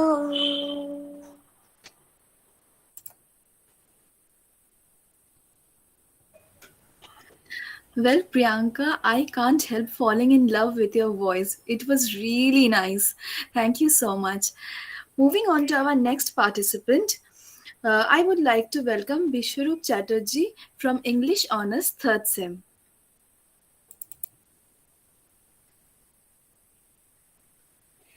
There is no life without highs and lows. And I feel that that phrase perfectly quantifies what has happened for the past few days. We have been able to make this show a success, but not without roadblocks. Roadblocks that we possibly couldn't have countered without the immeasurable help and support that we have had from you. And therefore, my partner here and I couldn't come up with a better song to show our gratitude towards you, towards these friendships and this Bhawanipur family.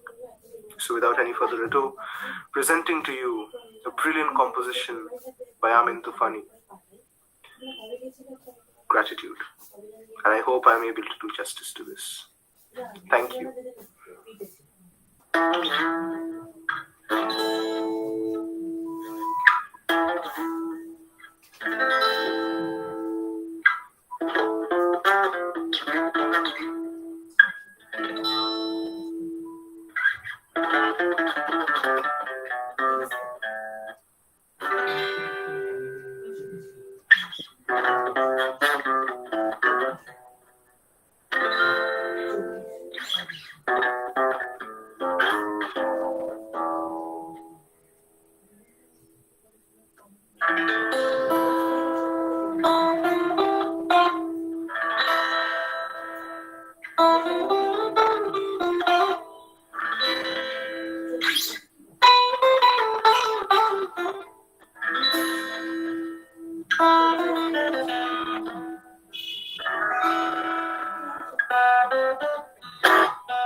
Thank you so much, Bishru, for such a mind blowing performance. I would next like to call upon Sambhavi Kanon. No, sorry, it is Sukanya Chatterjee from Economics Honors, first SEM.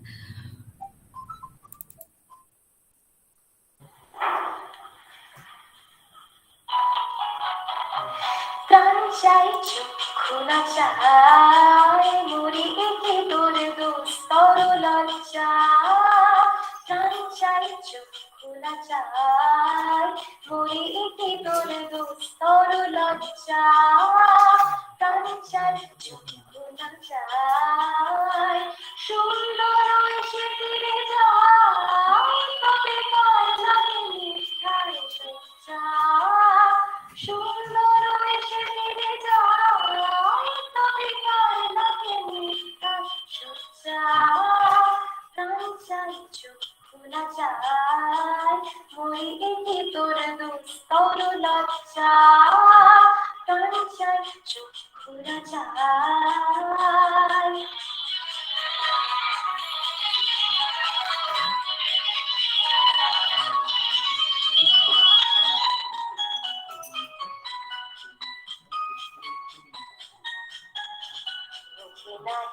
ঈশ্বরে ভাঙাস ওহে অন্তরে নির্বাক বন্দী অষ্টিকে নিষ্ঠুর হাস তব মর্মে যে ক্রন্দন তন্ত্রী ঈশ্বরে ভাঙাস তবে অন্তরে নির্বাক বন্দী অষ্টিকে নিষ্ঠুর হাস তব মর্মে যে ক্রন্দন তন্ত্রী মহারাজে লঙ্ঘিছে হায় তব শয্যা যে কণ্ঠক শয্যা মহারাজে লঙ্ঘিছে হায় তব শয্যা যে কণ্ঠক শয্যা মিলন সমুদ্র বিলায় চির বিচ্ছেদ চর চর মর্যা প্রাণ চাই চক্ষু না চাই মরে একে তোর দুস্তর লজ্জা প্রাণ চাই চক্ষু না চাই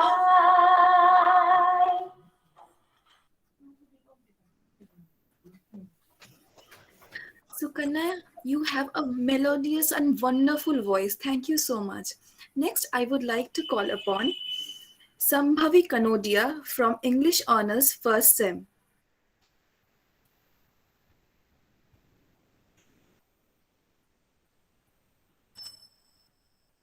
Hello, yes, everyone. I'm Shambhavi. So I'll be keeping my camera off if that's okay. Yeah, sure. Yeah. So I'll be singing Mystery of Love.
Thank you so much, Sambhavi.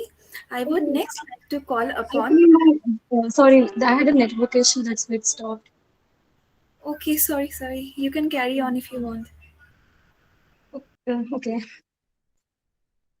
I'll do another song, okay?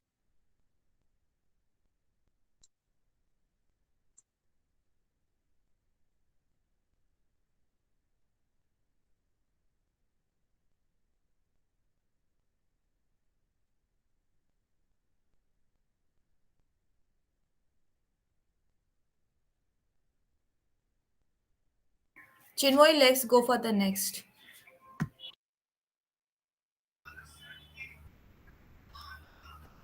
Okay, so next I would like to call upon Sahil Ahmed from BCom Honors First Sem.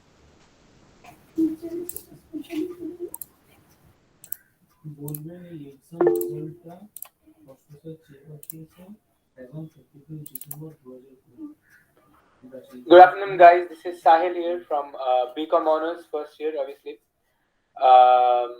And before you ask me anything else, let me just put it out there. I'm not a singer. I'm a guitarist. I just play the guitar, right? And today I'm going to be playing 3 songs for you, an entire set. So we're going to be beginning with one of my most difficult, also one of the most fun to play arrangements. It's Attention from Charlie Puth. Okay, and I wrote this back in 2020, I guess, and it was the most advanced thing I'd ever done. So here we go. Without much further ado, let's go.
guys enjoyed listening to that much as I hated playing it.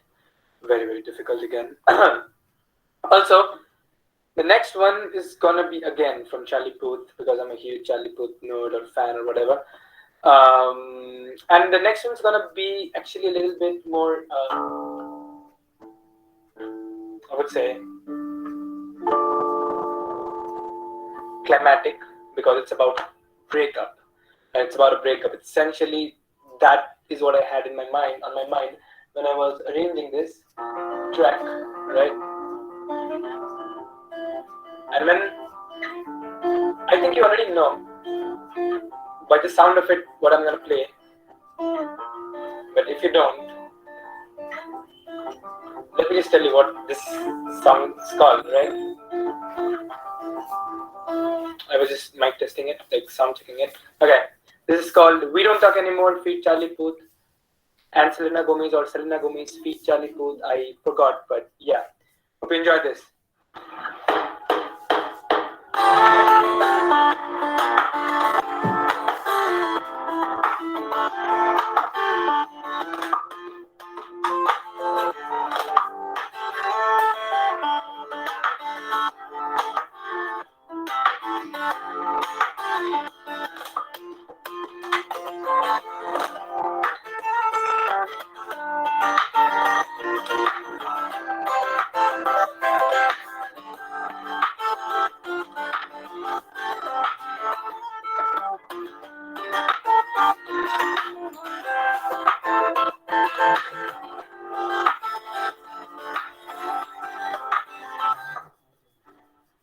Please sing along with me wherever you are from your houses. I know this is an online event, but just sing along.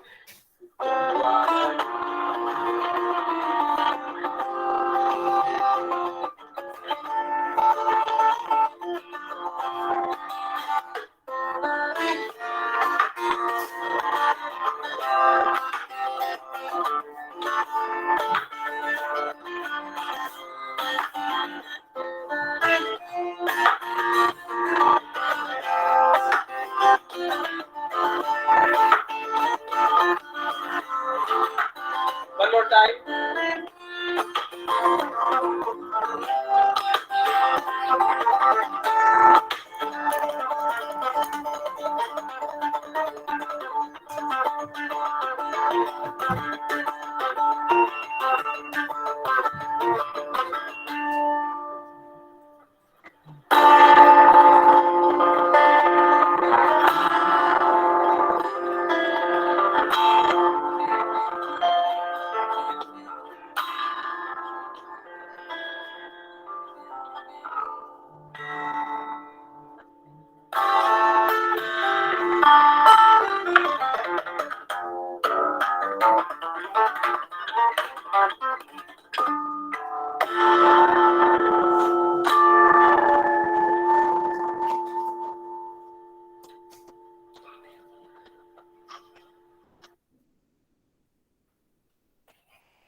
An amazing performance by Sahil Ahmed.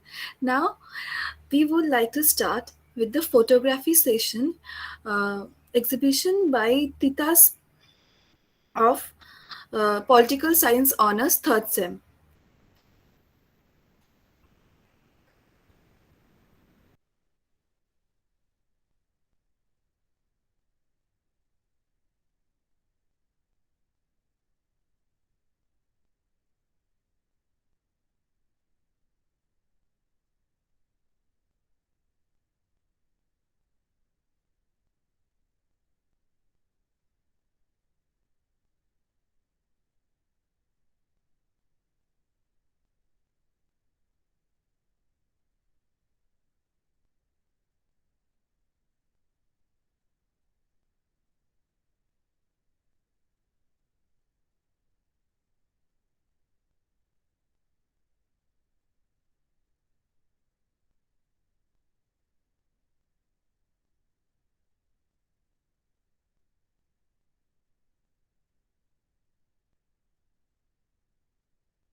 Those were some wonderful pictures taken by Titas. Thank you so much. Now I would like to hand it over to Amrapali Biswas.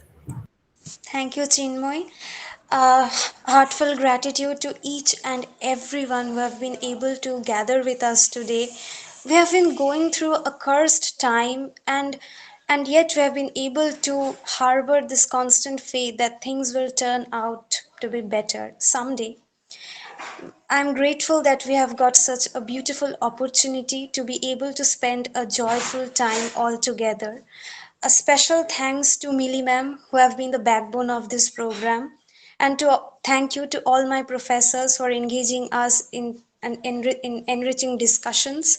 And thank you, Anupurba and Bishru, for taking this huge responsibility of organizing this event. And to all the participants, you have been the life of this program. With this, I would request Shampa ma'am to conclude today's program with a vote of thanks. Thank you. Thank you Amrapali. Paschimbanga সরকারের উচ্চশিক্ষা দপ্তরের নির্দেশে ছাত্র সপ্তাহ কর্মসূচির আজ চতুর্থ দিনের অনুষ্ঠান শেষ হলো। অধ্যাপক ঊতিয় চট্টোপাধ্যায়কে আন্তরিক ধন্যবাদ জানাই সুন্দর একটি সঙ্গীত পরিবেশনের জন্য। ধন্যবাদ জানাই অধ্যাপক গার্গী তলাপাত্রকে।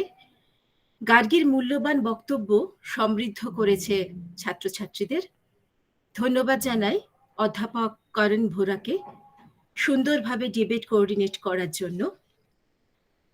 গ্রুপ ডিসকাশন মডারেটিং এর জন্য অভিনন্দন জানাই অভিপ্সু গোস্বামীকে। ফটোগ্রাফি এক্সিবিশন আমরা দেখলাম, খুব সুন্দর হয়েছে, অনেক অনেক অভিনন্দন। আন্তরিক ধন্যবাদ জানাই কলেজের সমস্ত সহকর্মীদের, যারা ব্যস্ততার মধ্যেও সময় বের করে অনুষ্ঠান দেখেছেন। আমার সমস্ত ছাত্রছাত্রীদের আন্তরিক অভিনন্দন জানাই, যারা বিভিন্ন অনুষ্ঠানে অংশগ্রহণ করে অনুষ্ঠানটিকে সাফল্যমণ্ডিত করেছ। অন্যান্য দিনের মতো আজকের অনুষ্ঠানও সবার ভালো লেগেছে আশা করি। আজকের অনুষ্ঠান এখানেই শেষ করছি। সবাই খুব ভালো থাকবেন। নমস্কার।